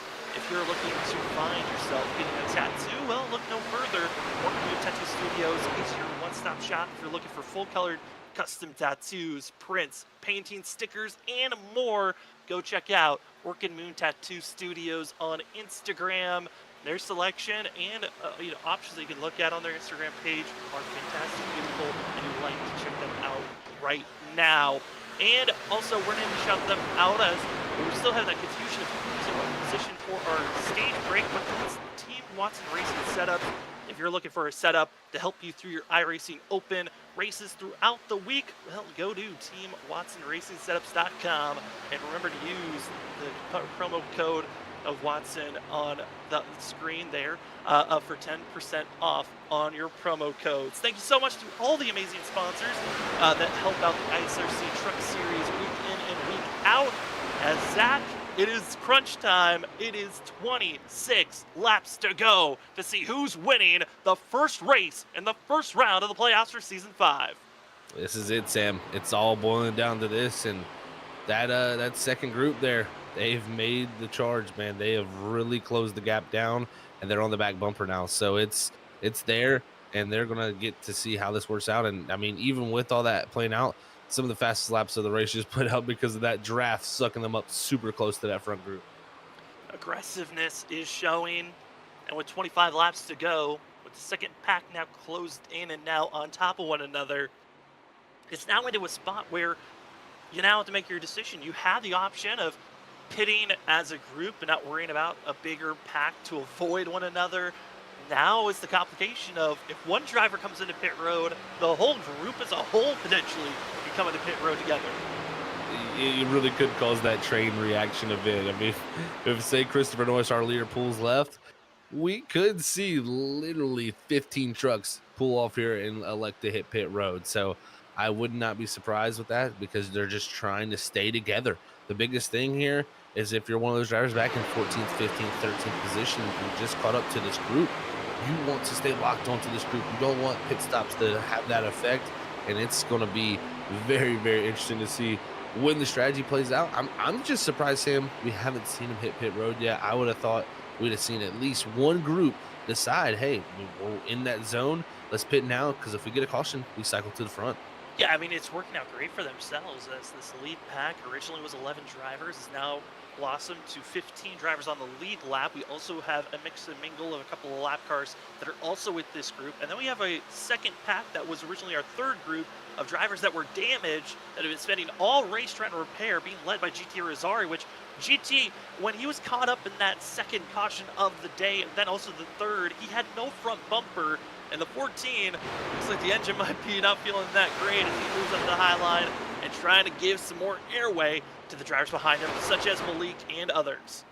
Trying to give that group that space for sure, but the pit stops are happening now, Sam. It's starting to transpire. Ryan Bird, Danny Cochran, multiple others coming to pit road. It's getting busy. I think that front group can't wait too long.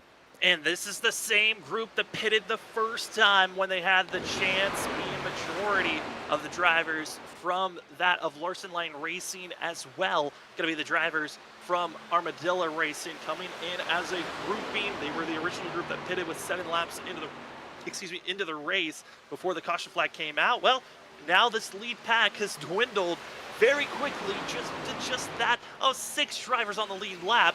But also searching for what speed can they have, because with being so spaced out, this is going to hurt them when they come into pit road. You're exactly right, Sam. You took the words right out of my mouth. They cannot wait. They have to come this time, and they're doing it because literally when that group dropped off, the speed dropped off also with all those trucks dropping away. They couldn't wait any longer. Snowy Desert Racing hitting pit road. Into pit road, and Alliance drivers with them of Joshua Kanata and Tyler Dangler, part of this package as they hit pit road. Everyone's got to make sure you don't get caught speeding, which no one was on entry, but don't slide through your box. Great ways to just throw away your race in an instant. As Danny Cochran, damaged, wounded, but at least attached to this pack that has already made their pit stop. Exactly right, Sam. He's been damaged. He's been wounded tonight, but he has been surviving, and that's the key right here. Is he's got Kyle Rochelle, Ali Fonseca right in front of him, and he needs that group of Trenton jumping them to come right up to the back bumper and shove him up to them so they can get going, because here we go. It's going to be the mix-up here off of pit road. Christopher Norris going into turn 1. Here comes Kyle Rochelle leading the way. And I'm looking at the school top 4 that just left pit road. Talladega might be grouped up. Joshua Kanata, but It's not looking good on the spacing wise because when they catch up to speed, they might not be close enough to utilize this strap to stay attached. This is going to be a scary moment for Tyler Dangler and a couple of other drivers if they can't get up to speed in time. And it looks like the side draft is going to keep them in tow, and they won't be completely lost just yet. Kanata is the one that I'm worried about the most. The 16 just not able to hang on. Looks like he's dropping back slowly on the bottom lane. Hopefully for him, this bottom lane checks up when they get to this front group here, and it allows him to catch back up. But right now, Story Does Race is going to have a lot of questions in their mind because here comes the big run. Kyle Rochelle leading the way. Who's going to jump up and block it? And it's going to be John Forbes. John Forbes, late block, going to be forcing everyone to go middle. They're going to be scattering back and forth, 3 wide for the lead position.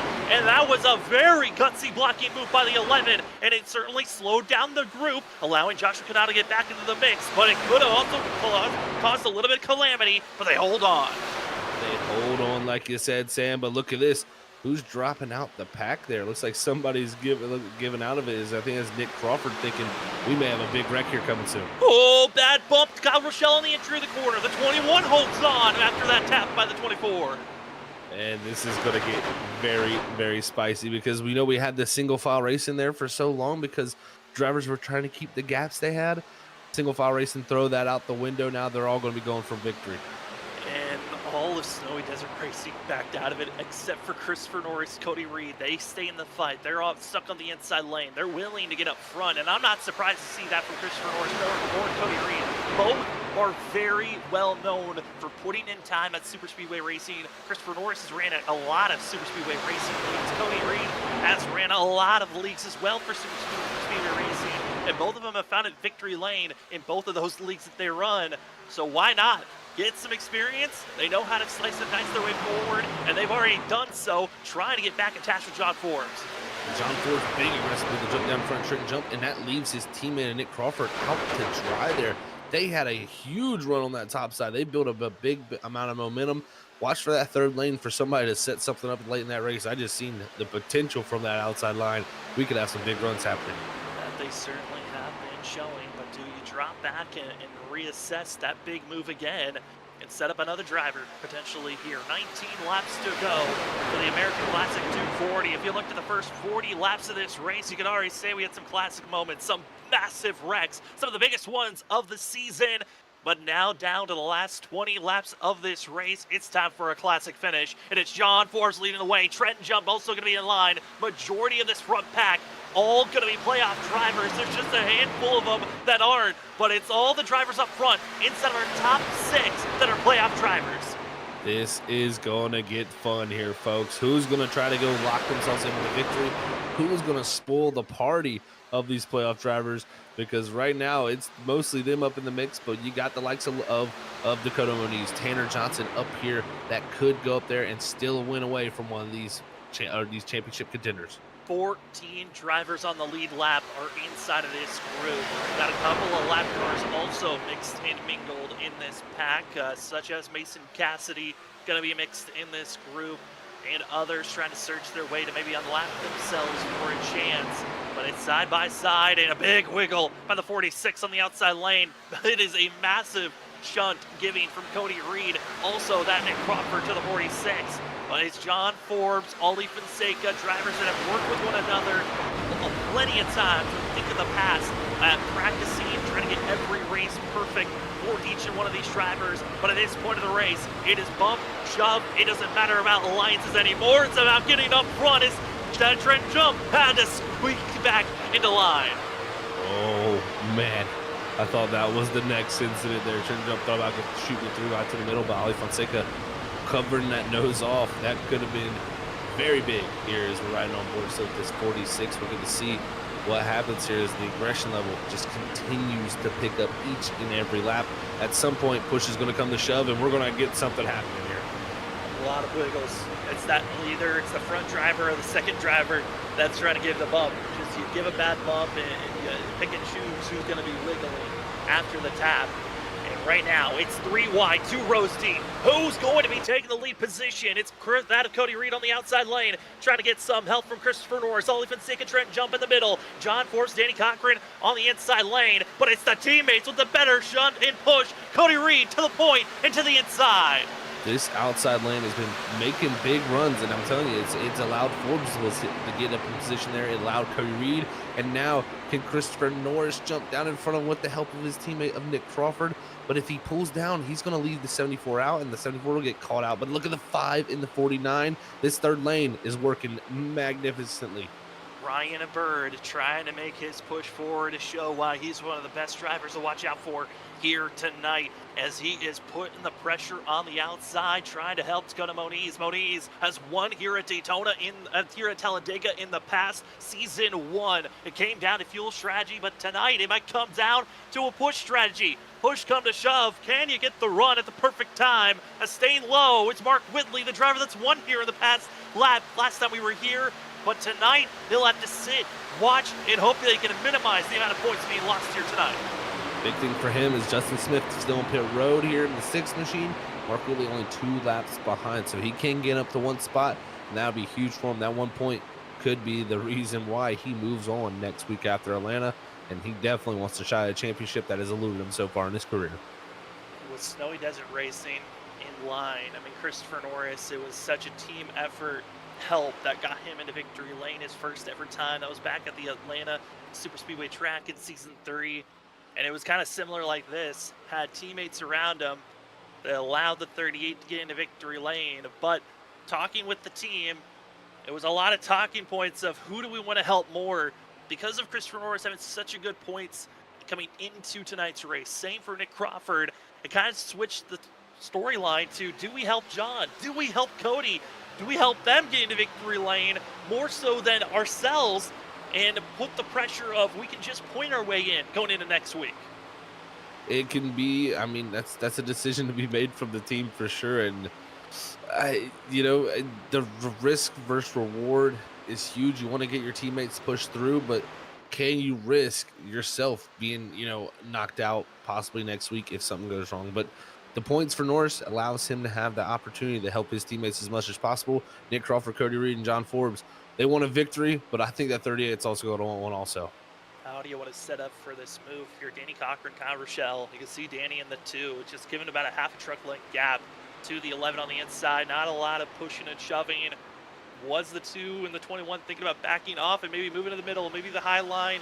Because right now, this inside group, yes, you are pushing, you are helping Cody Reed, but if you want a chance to win this race and not just go for points, you got to move up to that outside lane. Exactly, Sam. You have to get up there. If you're Danny Cochran in the 2, the 21 of Kyle Rochelle, you're stuck right now. There's nothing really you can do. You're more or less on the bottom. If you can't get up there, you're just hoping they jump out of line and allow you to progress forward. So if we see some blocks happening, which I doubt here because we have the teammates here right in these first 2 grooves, but if that third lane can make something happen, and we might see some swapping with these front groups right here, and that might open up the inside for that 2 and that 21. We're seeing Cody Reed, John Forbes working the inside lanes, the teammates as well from Snowy Desert Racing, and covering the middle being Christopher Norris, Nick Crawford. And when we talk about that third lane, Zach, and how much power there was, it always seemed like the catalyst driver that really made that third lane work the most was Nick Crawford. If that 74 is in that third lane, you knew that whoever was the lead driver was going to get up front initially and at some point. But with not having the 74 being that driver that's putting the push and the urge, I'm curious on who even can give that extra little bit of oomph to help out Dakota Moniz and Trenton Jump. It's very correct. That 74 has been excellent at pushing up in that very top lane. It seems like most of the pushes that have come from up there to get lead positions have come from him. So, with him being in the middle lane right here, that's definitely hurting that outer groove. But will he be able to give the push to his teammate Christopher Norris to, propel him to a victory? Because we've seen so far the 74s gave some great shoves, and will he be able to time it as well here with his 2 teammates right there? His 3 teammates directly to his left and right, directly in front. I still love one of the seniors so on the fact that maybe you're not getting the biggest points day when you're playing a little bit more of a team factor match instead of a selfish match. And also got to be worried because if this middle lane can somehow get fully clear of Dakota Moniz, watch out for Ollie Fonseca as well as Mason Cassidy. They might jump up to that third lane. Cassidy is a non-lead lap driver. He's trying to unlap himself the hard way. That's 17 of the 24. They did make the pushes work. It was just a bad bump that caused our second accident. Could we see, I mean, our third accident of the day, could we see another magical run from the 24 and the 17, even with the amount of damage they're working with? It could very well happen. Who is going to put themselves in position? I mean, we saw it right at the stage ending. The 24 and the 17 were right in the mix. It did come down to a wreck and an incident, but they are right there able to make moves and get out front. We'll see if they're able to do it once again. But again, Snowy Desert Racing leading the first two lines in the first two rows. What can Dakota Moniz do? I think that 24 and that 17, if they can get the 5 behind them and jump to the outside, that'll leave that middle line wounded. That's going to be, I think, where stuff starts to happen from that middle groove. It's going to really hurt that bottom also with that middle groove moving around. We'll see how these moves affect each other.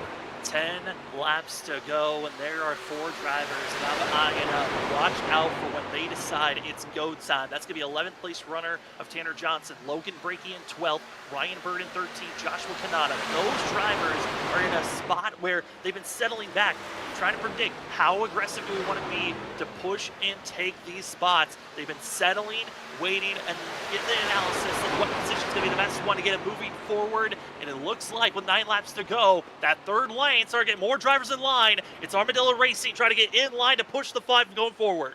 The energy is building up, and it's starting to happen. The 5 of Moniz down the back straightaway, huge amount of speed he's carrying, and he's able to pull alongside Nick Crawford. Will Christopher Norris jump down? He has the ability to jump down here, but right now just holding the middle lane.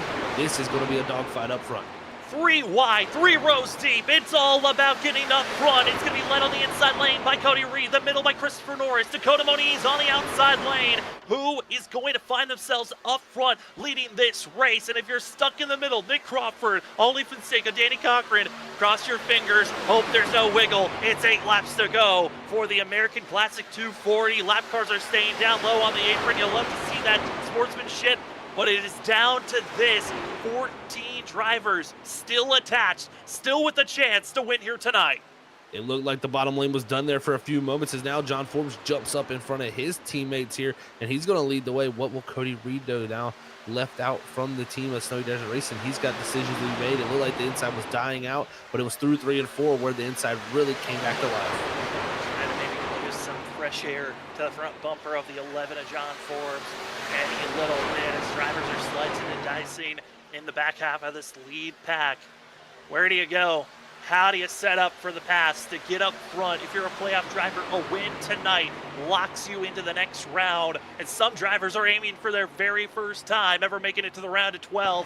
That of Tyler Dangler, Joshua Kanata, they're setting up for a chance. But for John Forbes, Cody Reed, and others up front, it's just business as usual. Let's get the win, lock ourselves in. We don't have to worry about next week. Aggression picking up. Here's Ali Fonseca on the 3rd lane leading the way now. He's going to have the help of his teammate Danny Cochran. What can they do? They also have Dakota Moniz and Trenton Jump right behind them. This 3rd lane looking to make a big run here, coming to 6 to go, guys. You got 3 Larson line drivers in line. Oli Fonseca, Danny Cochran, and the owner of Dakota Moniz. Dakota had to step away in the last couple of weeks, missing out on an opportunity to race for the playoffs. Instead, the 5 shows up for a chance to push in the ticket for one of his drivers for the Larson Line Racing team. 3 wide for 2nd place, almost 3 wide for the lead as they cross the line. Christopher Norris in the middle, just getting help from Nick Crawford. The 2 drivers in line are still able to hold on as we're 3 wide for the lead and 3 wide for 4th. I was so surprised that that middle lane was still working. And look, Tanner Johnson, he took advantage of it. Nobody was there. He pulls up right in behind him now, and he has an opportunity to get in the mix for this win. Bad bump on the outside lane, big shimmy for Oli Fonseca, but luckily Danny Cochran was able to adjust, and they didn't wreck on the outside lane. It was a big scare off of 2, but with 6 laps to go, the race is still on who's going to be able to hold steady, and it looks to be the middle lane. Just trying to figure out for Nick Crawford and Christopher Norris, they don't feel comfortable right now where Oli Fonseca and that 3rd lane is placing themselves. They are heavily trying to pinch and side draft that 23 machine. They really are, man. This is huge because if you side draft the truck that's behind the 2 trucks ahead of you, and you can pull them off of those 2 trucks, that slows them down. So that's why the aggression level is getting so intense right there in the middle of the pack, because everybody's side drafted trying to pull each other off the driver ahead of them to allow their line to progress while their other line gets pulled back. But it's going to be 3 wide here off of 2 once again. And what will the Stowe Desert Racing team do is Nick Crawford and Christopher Norris have not left that middle in the last really 10 to 15 laps. You're inches from the driver in front of you. You're just a couple of feet, sometimes inches to the driver to your left or to your right, and you are trying to just keep the wheel as steady as possible without making any mistakes. But the adrenaline is kicking in for some drivers. Their hands are shaking, the heart's pacing, and it's 5 laps to go, about to be 4. A simple mistake could give an opportunity for drivers deeper in the pack for a chance to react. But up front, Christopher Norris, John Force, Snowy Desert Racing has been defending, have been the dominant team. Last time we were here back in season 3, it was the teamwork from Mark Whitley and Jonathan Smith that got the 77 to victory lane. Could it be teamwork once again in the fighting of the teammates to get into victory lane? 4 laps to go, exit at 2, and they're really getting close to that outside and middle lane. They really are, and that outside line's kind of deteriorating. They got a good run down this back straightaway. This time to pull up alongside almost Nick Crawford, but 3 trucks, I don't think that's going to be able to get it done. I think they're going to need more help than that up top. Is the damage finally showing the weakness? Aldi Fonseca, Danny Cochran, visibly you can see the damage that has been accrued over the 24 and the 2 all night long, but they can able to get to this point side by side. But then it's the dirty air up front. That pocket of air is just stalling them out. This is the first time Ollie's been fully clear. Will he fall down low? He won't. 3 laps to go, 3 wide, and the 24 decides it's time to block all 3 lanes. Here he goes to the middle lane, and I think that was a smart decision. There's the bump! Off the bumper, and the drivers scatter. Caution flag is out. We're heading to overtime. Oh, man, I could have told you that most likely was going to be what happened there. And unfortunate for Ollie there, just getting hit off center from the 38 of Christopher Norris there.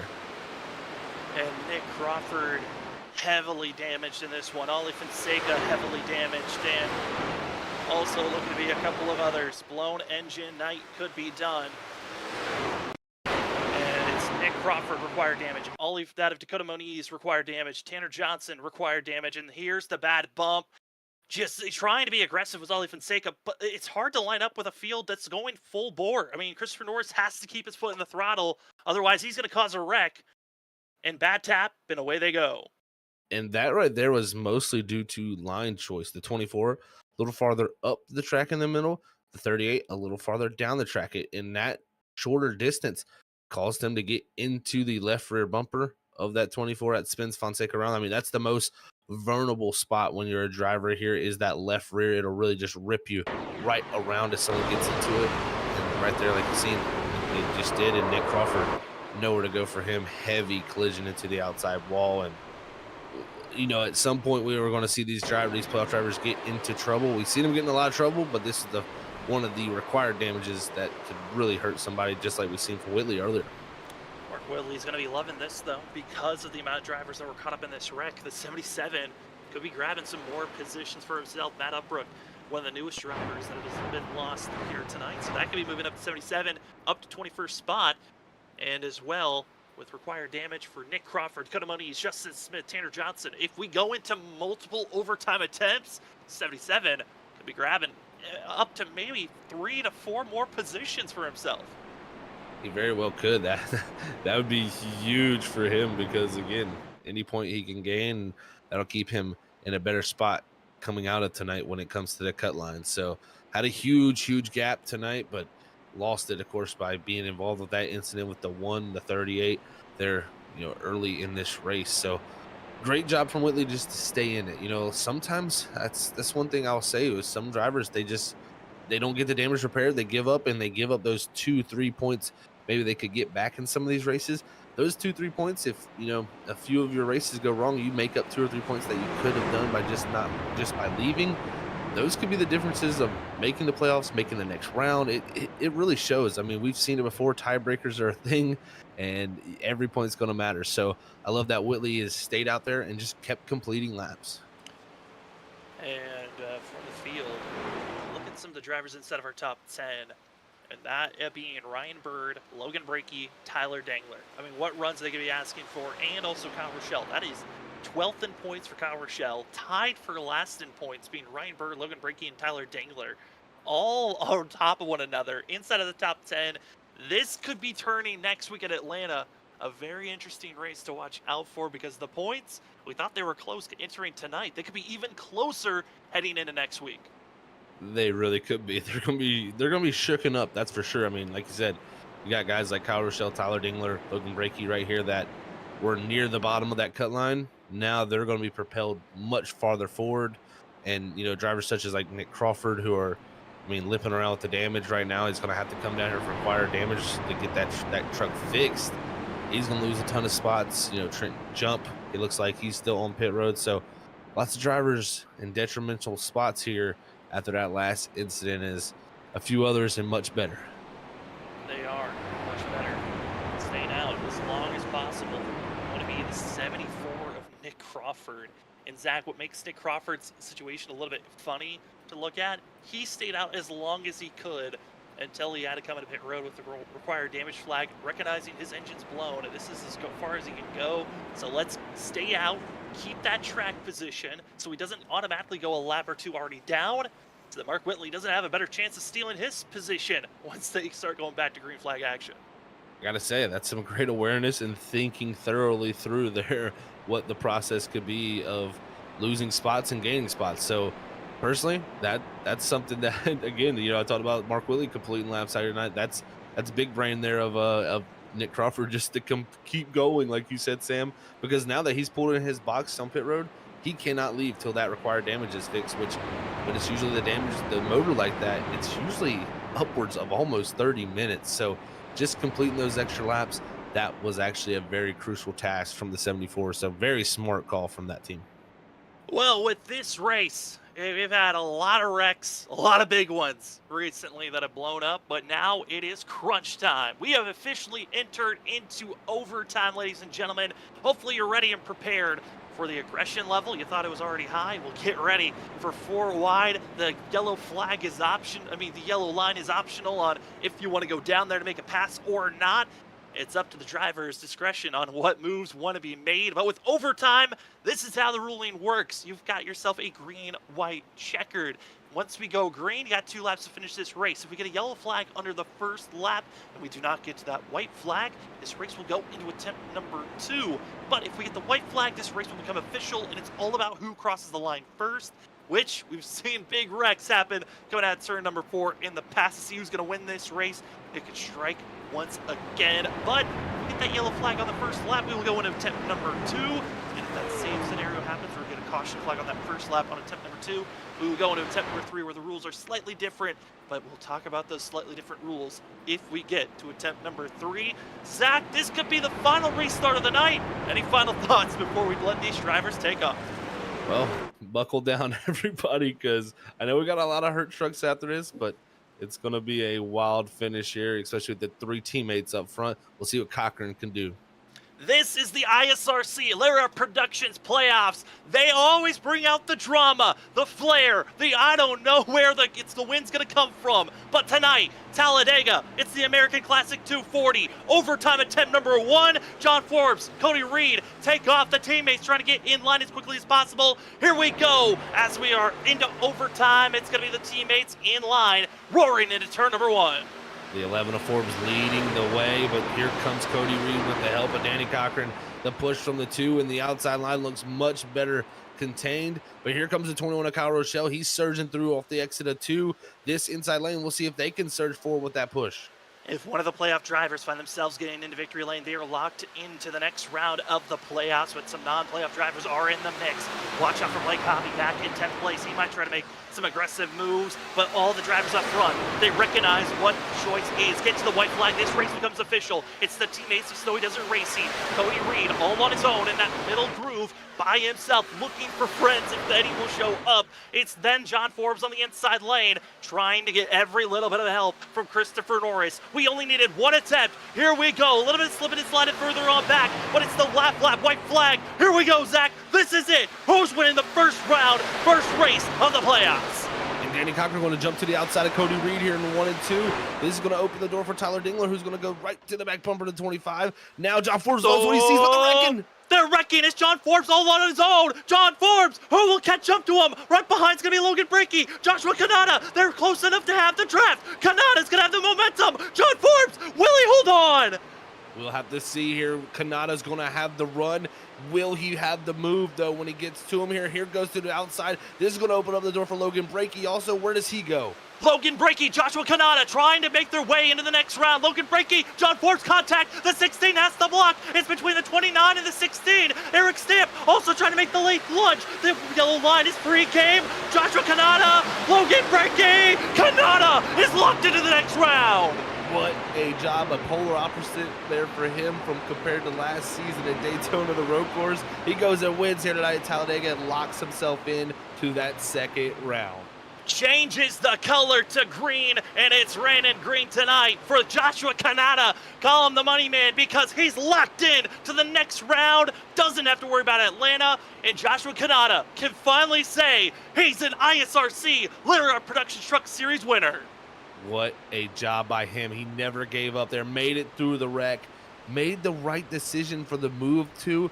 And I tell you what, the best thing that happened for him was John Forbes was there when Logan Brakey got to the bumper of the 16, and that allowed the 29 not to be able to use the full run he had. He had to lift because the 16 was covering it off, and what a finish we got there. Great finish from Logan Brakey. Also good points for him entering into Atlanta next week. And the explosion of drivers as they were coming out of turn number 2 was so massive. It jolted everyone on where they were going to finish inside the top 10. I mean, you've got Joshua Kanada, Logan Brakey, John Forbes being your top 3. Blake Hoppe gets 4th. Ollie Fonseca, after tonight's turmoils, will find himself in 5th with Willie Kuntz, Mason Cassidy with some surprising finishes. Ryan Ferraro thought his race was done and dusted earlier on in the race. Well, he finds himself with an 8th place finish. Dakota Moniz, Cody Reed, your top 10. I mean, where did Norris finish? All the way down in 12th for himself. A complete shock and meltdown for the drivers from the Snowy Desert camp. But their Alliance driver, Joshua Kanada, is locked in. Congratulations to the zombie machine as the 16 gets to burn it down. We will step away. When we come back, it's the post-race show. We'll talk to our top 3 and a spotlight driver right after this. Congratulations to Kanada. We'll be back with Logan Brakey, Forbes, and more after this break.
Well, welcome, ladies and gentlemen, to the post-race show on Freaky Fast Broadcasting.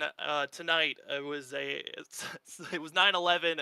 We were giving a little bit of remembrance to a day that we'll never forget in the United States history, but a race that we'll never forget it either for the ISRC, the American Classic 240, a first-time winner that we'll be bringing up into the booth. I mean, he's been hoping to make it out of this round. Hope that it was going to happen last season. It didn't. Instead, it came down to tonight. The cards fell where they lied, had to do some defensive work, and as we head into victory lane, we've got the 16 machine with us. Josh, you, sir, are an ISRC Lariar Productions Truck Series winner and officially locked into the round of 12. How are you feeling after that one? I don't know what just happened. I just saw everybody spinning in front of me. I threw it to the apron and gunned it and hoped for the best. And oh my god, I hate that for I hate that for everybody who got in it. But it's about time. That it really is, Josh, man. We know it's been coming for a long time here for you in these seasons so far, in these first two for you. I mean, first off, congrats on the win. Congrats on making it to the second round. I mean, a complete polar opposite from last season for you at the Daytona Road Course, where it all went downhill for you and you weren't able to move on to that next round. I mean, how does it first off feel to be locked into the next round and have the ability to prepare for Road America in Martinsville? Oh, it feels great. I'm just glad there were no. I'm glad there were no turtles tonight. That's what ended me at Daytona. But no, I'm stunned. I have no idea how that just happened, and I'm very thankful right now, and I can just kind of cruise next week and focus on the next round. I mean, certainly the next round is going to be nice to focus on. Tonight, Josh, there were so many massive wrecks that happened throughout tonight's race. What was going through your mind going through all those wrecks? Because it seemed like almost every single driver was involved in one or even multiple incidences, and they still had to recover to get to where they are now.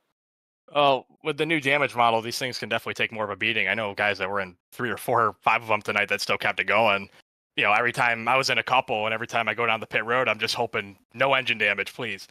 I have no idea. Again, I'm lost for words. It was definitely sketchy. I know right before that last caution, I was riding at the back there, just kind of waiting for something to happen, and then just I got lucky on the last lap. That's really all there is to it.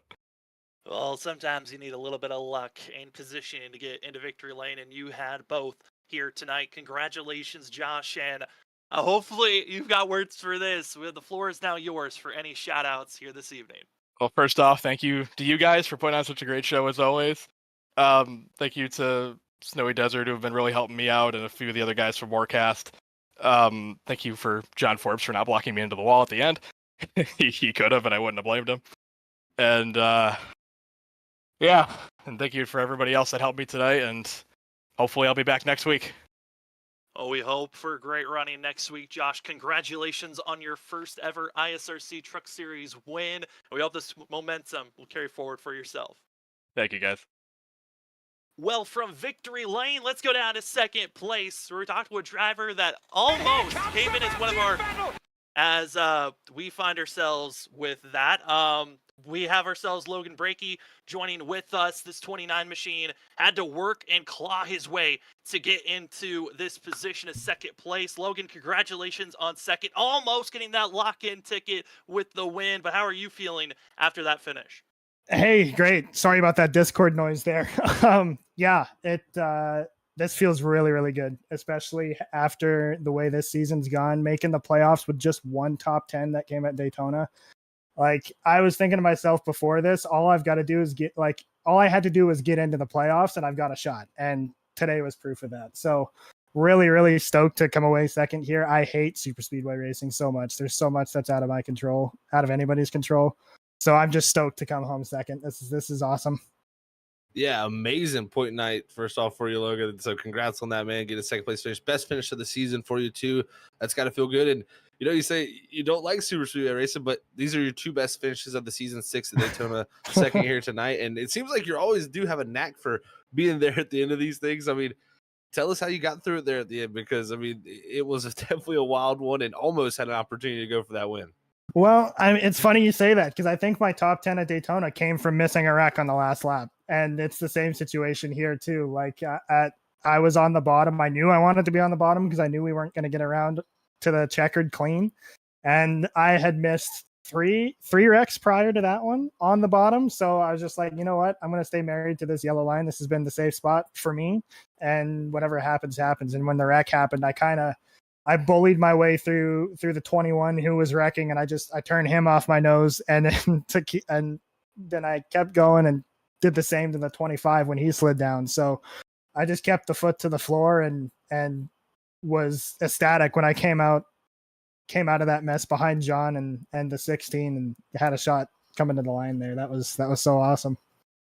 Well, Logan, after a great performance like you had here tonight, it now sets you up with a decent points, a closer battle heading into Atlanta next week. How are you feeling about Atlanta on the confidence scale on trying to go for a chance to get into the next round? Yeah, feeling good. Old Atlanta is one of my better tracks on the service. It's always got my first ever league win. Sam, as you know, came in Atlanta, so it's always got a soft spot for me. I feel like I've ran well at the 1.5 miles. It's just, there's little things that happen at some point in the race that takes me out of contention, but or contention for a decent finish. But Old Atlanta is up there as in the top 3 as one of my best and favorite tracks on the service. So especially with a second place finish here and some decent stage points as well. I think I finished 6th in the stage. We'll have to see how that plays out after that gets sorted out. But yeah, a great points haul here to carry into Atlanta. So just another solid top 10, hopefully, at Atlanta should be enough to get us through to the next round. Well, we're hoping for this continued run like you had here tonight, continue forward into next week. But before we let you go, Logan, the floor is now yours for any shout outs. Yeah. So first and foremost, I always forget to thank him in my interviews. Big shout out to our painter, Justin Teal Designs, painting this beautiful red, white, and blue truck that we ran here again in remembrance of those who horrifically lost their lives 9/11. So big thanks to him for painting gorgeous trucks for me every single week. A huge shout out to the group that we worked with today. There's so many guys to thank. Everybody worked fantastically well, great execution, and that's a big reason why I was up at the front at the end.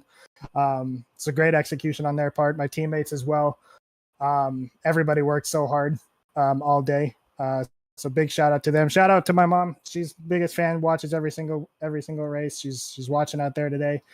So big shout out to her. And last but not least, thanks to you guys for broadcasting and putting on what I can't wait to go back and watch how good of a show it must have been to call in the booth, because it was pretty chaotic for you guys. There was a lot of action going on to a point where I'm losing my voice every little bit here. But it certainly was good. Congratulations once again, Logan, on second place, and good luck next week on trying to make it to the round of 12. Appreciate you, boys. Well, from second place, let's go down to third, where we'll be bringing in third place finisher, the 11 of John Forbes, who at one moment thought he had the win in his hands and then watched all the draft kick in. John, certainly you had a lot of great runs. You were up front all night long with your teammates of Snowy Desert Racing, but you're the only one that finishes inside of the top 10 of your group. How are you feeling after tonight's performance? Yeah, obviously bummed. I got a little bit too lucky through that last wreck, but I'll definitely take a top 3 after seeing what happened to a lot of guys tonight. And I can just come out of here saying it was a very well executed race from myself and the team until Talladega happens. But we set ourselves up perfectly, and I guess I was just the lucky one to get through it tonight. That's your word, John, man. It's always good to be out front when that stuff starts happening. It allows for an easy escape. But unfortunately for you, there was a few guys that made it through. Take us through that last half of that lap, looking in your mirror, watching them close in. Yeah, at first I thought Cody was going to clear me down the back or the front on the first lap of that restart. And then Norris got me just a little bit of room there. And I felt really good after that. I felt like the inside was going to keep going, and the outside started making some moves to make it 3. And then the netcode happened, and I just saw everyone disappear behind me, and I thought it was just going to be the outside line.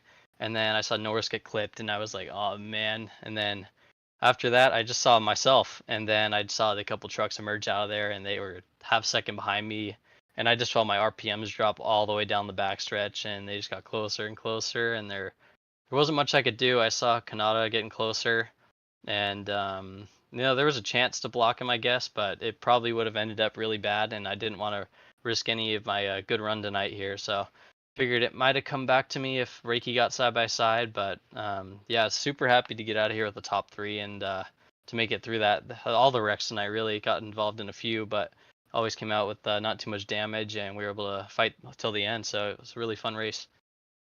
I mean, John, the points are still getting tallied, and without stage points being attributed to tonight's race, it's looking like you're going to be around that middle of the pack, 5th to 8th place in points. What does that confidence level feel like heading into next week at Atlanta? On how competitive that you were last season at the old configuration and going into this season? Yeah, I feel really good. Just being like, it's just around a 16, so it's not as hard to get through compared to some of the other rounds. And with some of the guys that had some terrible runs tonight, they're gonna probably need to win or have a knockout race next week. So I'm just in a position where I just have to have a good run. I feel like a top 10 at least would solidify me to get to the next round. So just gonna have a good run. Definitely qualify well and just try to stay out of trouble because the stage points really add up, and I feel like that's gonna be really important to capture next week. So yeah, I feel like Atlanta's at one of those tracks too where the run gets going and it becomes a little bit more skill based, and we're gonna spread out. So I feel really confident going in there compared to how we ran last season. So it's gonna be fun. I'm looking forward to it. Well, we cannot wait to see how you're going to perform next week, John. And before we officially let you go, the floor is now yours for any shout-outs. Yeah, my brother actually just started his own paint design thing, a gearhead design. So you guys can go check him out on Instagram. So I need to give him a shout out for the paint tonight. All the friends and family watching. I want to thank you guys for putting these on every week. Looking forward to next week. We cannot wait to see how you're going to perform next week, John. Good luck making it to the next round, and congratulations on a top 3 finish here this evening. Thank you guys. Well, from 3rd place, we dropped down to 5th. Talking to a driver that had a very rough first 40 laps of this race, but scaves away with a top 5 finish. We've got last week's winner at Richmond, Ollie Fonseca. Ollie, I mean, I know it's rough to look back in those first half of this race and kind of how torturous it was for yourself. You were caught up in the first initial big wreck that caused the big one with the lap car, and then you find yourself getting with the bad bump. What was your mentality trying to work through this race to come away with the top 5 finish? Um, well, going into tonight, my main goal was to not wreck. Well, once that happened, my main goal from then was to finish, and thankfully that's what we did. So mission accomplished, I guess. Um, but yeah, it was pretty crazy having to drive through the field 3 times with damage. But it actually was pretty weird. All 3 of my wrecks there, it was only 2 minutes of optional. And I got it all fixed, and you could tell, like, yeah, there was a little bit of arrow. It felt like someone put a piece of lead on my deck lid, but if I had help, I could still get going. I just wasn't very good on my own. But yeah, I was still competitive, and you stick with it. You just stick with it until you can't anymore. So that's what we did, and I appreciate Brandon and my teammates and everyone, keeping my head in the game. And it was definitely very frustrating, especially there at the very end. That was very disappointing. So we just move on. I think we're in a good spot for Atlanta, and yeah, it's definitely a much better Talladega race than the last one I had. I think it's actually my best super speedway finish since I joined the league, so that's definitely something to be happy with, I guess. Definitely a great into the night, a bumpy road to get there for sure, Ali. And I mean, you you navigated through that last wreck to get that 5th place finish, man. So congrats on that. But we're moving to Atlanta next week. I mean, that's a track that you led the most laps at last season, and I think really that was the track that propelled you to that Final Four, destination that you got to. How do you feel with that coming up? Do you feel like that's an opportunity to go get another victory for the 24 team? Oh yeah, 100%. That's always going to be the goal. And it's a little easier and a little less stressful to try to accomplish that goal when you're sitting at a good points berth from the bubble. So it's really good that even though tonight didn't start out or really end the way I wanted to, got lucky, got a top 5, and yeah, we're just in a good spot going to Atlanta, one of my favorite tracks. So yeah, we'll see what happens. We'll do our best, and yeah, just pretty thrilled. Well, congratulations, Ollie, on salvaging what the night started out with a top 5 finish. Congratulations on that. And before we officially let you go, the floor is now yours for any shoutouts. Yeah, of course. My friends and family, thanks for watching every week. I appreciate it. Hot Lap Threads, the merch line is finally here. The shirts and the hoodies look pretty awesome. So go ahead and check those out. I already got mine. 10% off discount if you use my code OF24. Gotta thank my teammates and Brandon. Just thank you so much. It was fun racing with you, Dakota, again. I missed you, buddy. And thank you guys for putting on the broadcast every week. I love going back and watching these, so thank you. Well, this one certainly is an interesting one to go back to, Ollie, but still, congratulations. Good luck next week, and we hope to talk to you in the booth next week at the end of Atlanta. Yes, sir. Thank you. Well, from interviews, we got ourselves prepared to take a look at the unofficial results. Still, the points are being tallied with the addition of stage points, as there was a little bit of complication on the timing of stage points. If it was the timing of directly when the yellow flag came out, if it was after everyone was cycled in positioning, or if it was at the time when they crossed the line. So the admins are talking that way through, so we will not have the official points heading into next week. We'll have those points, we'll have where drivers are standing into Atlanta when we start our broadcast next week.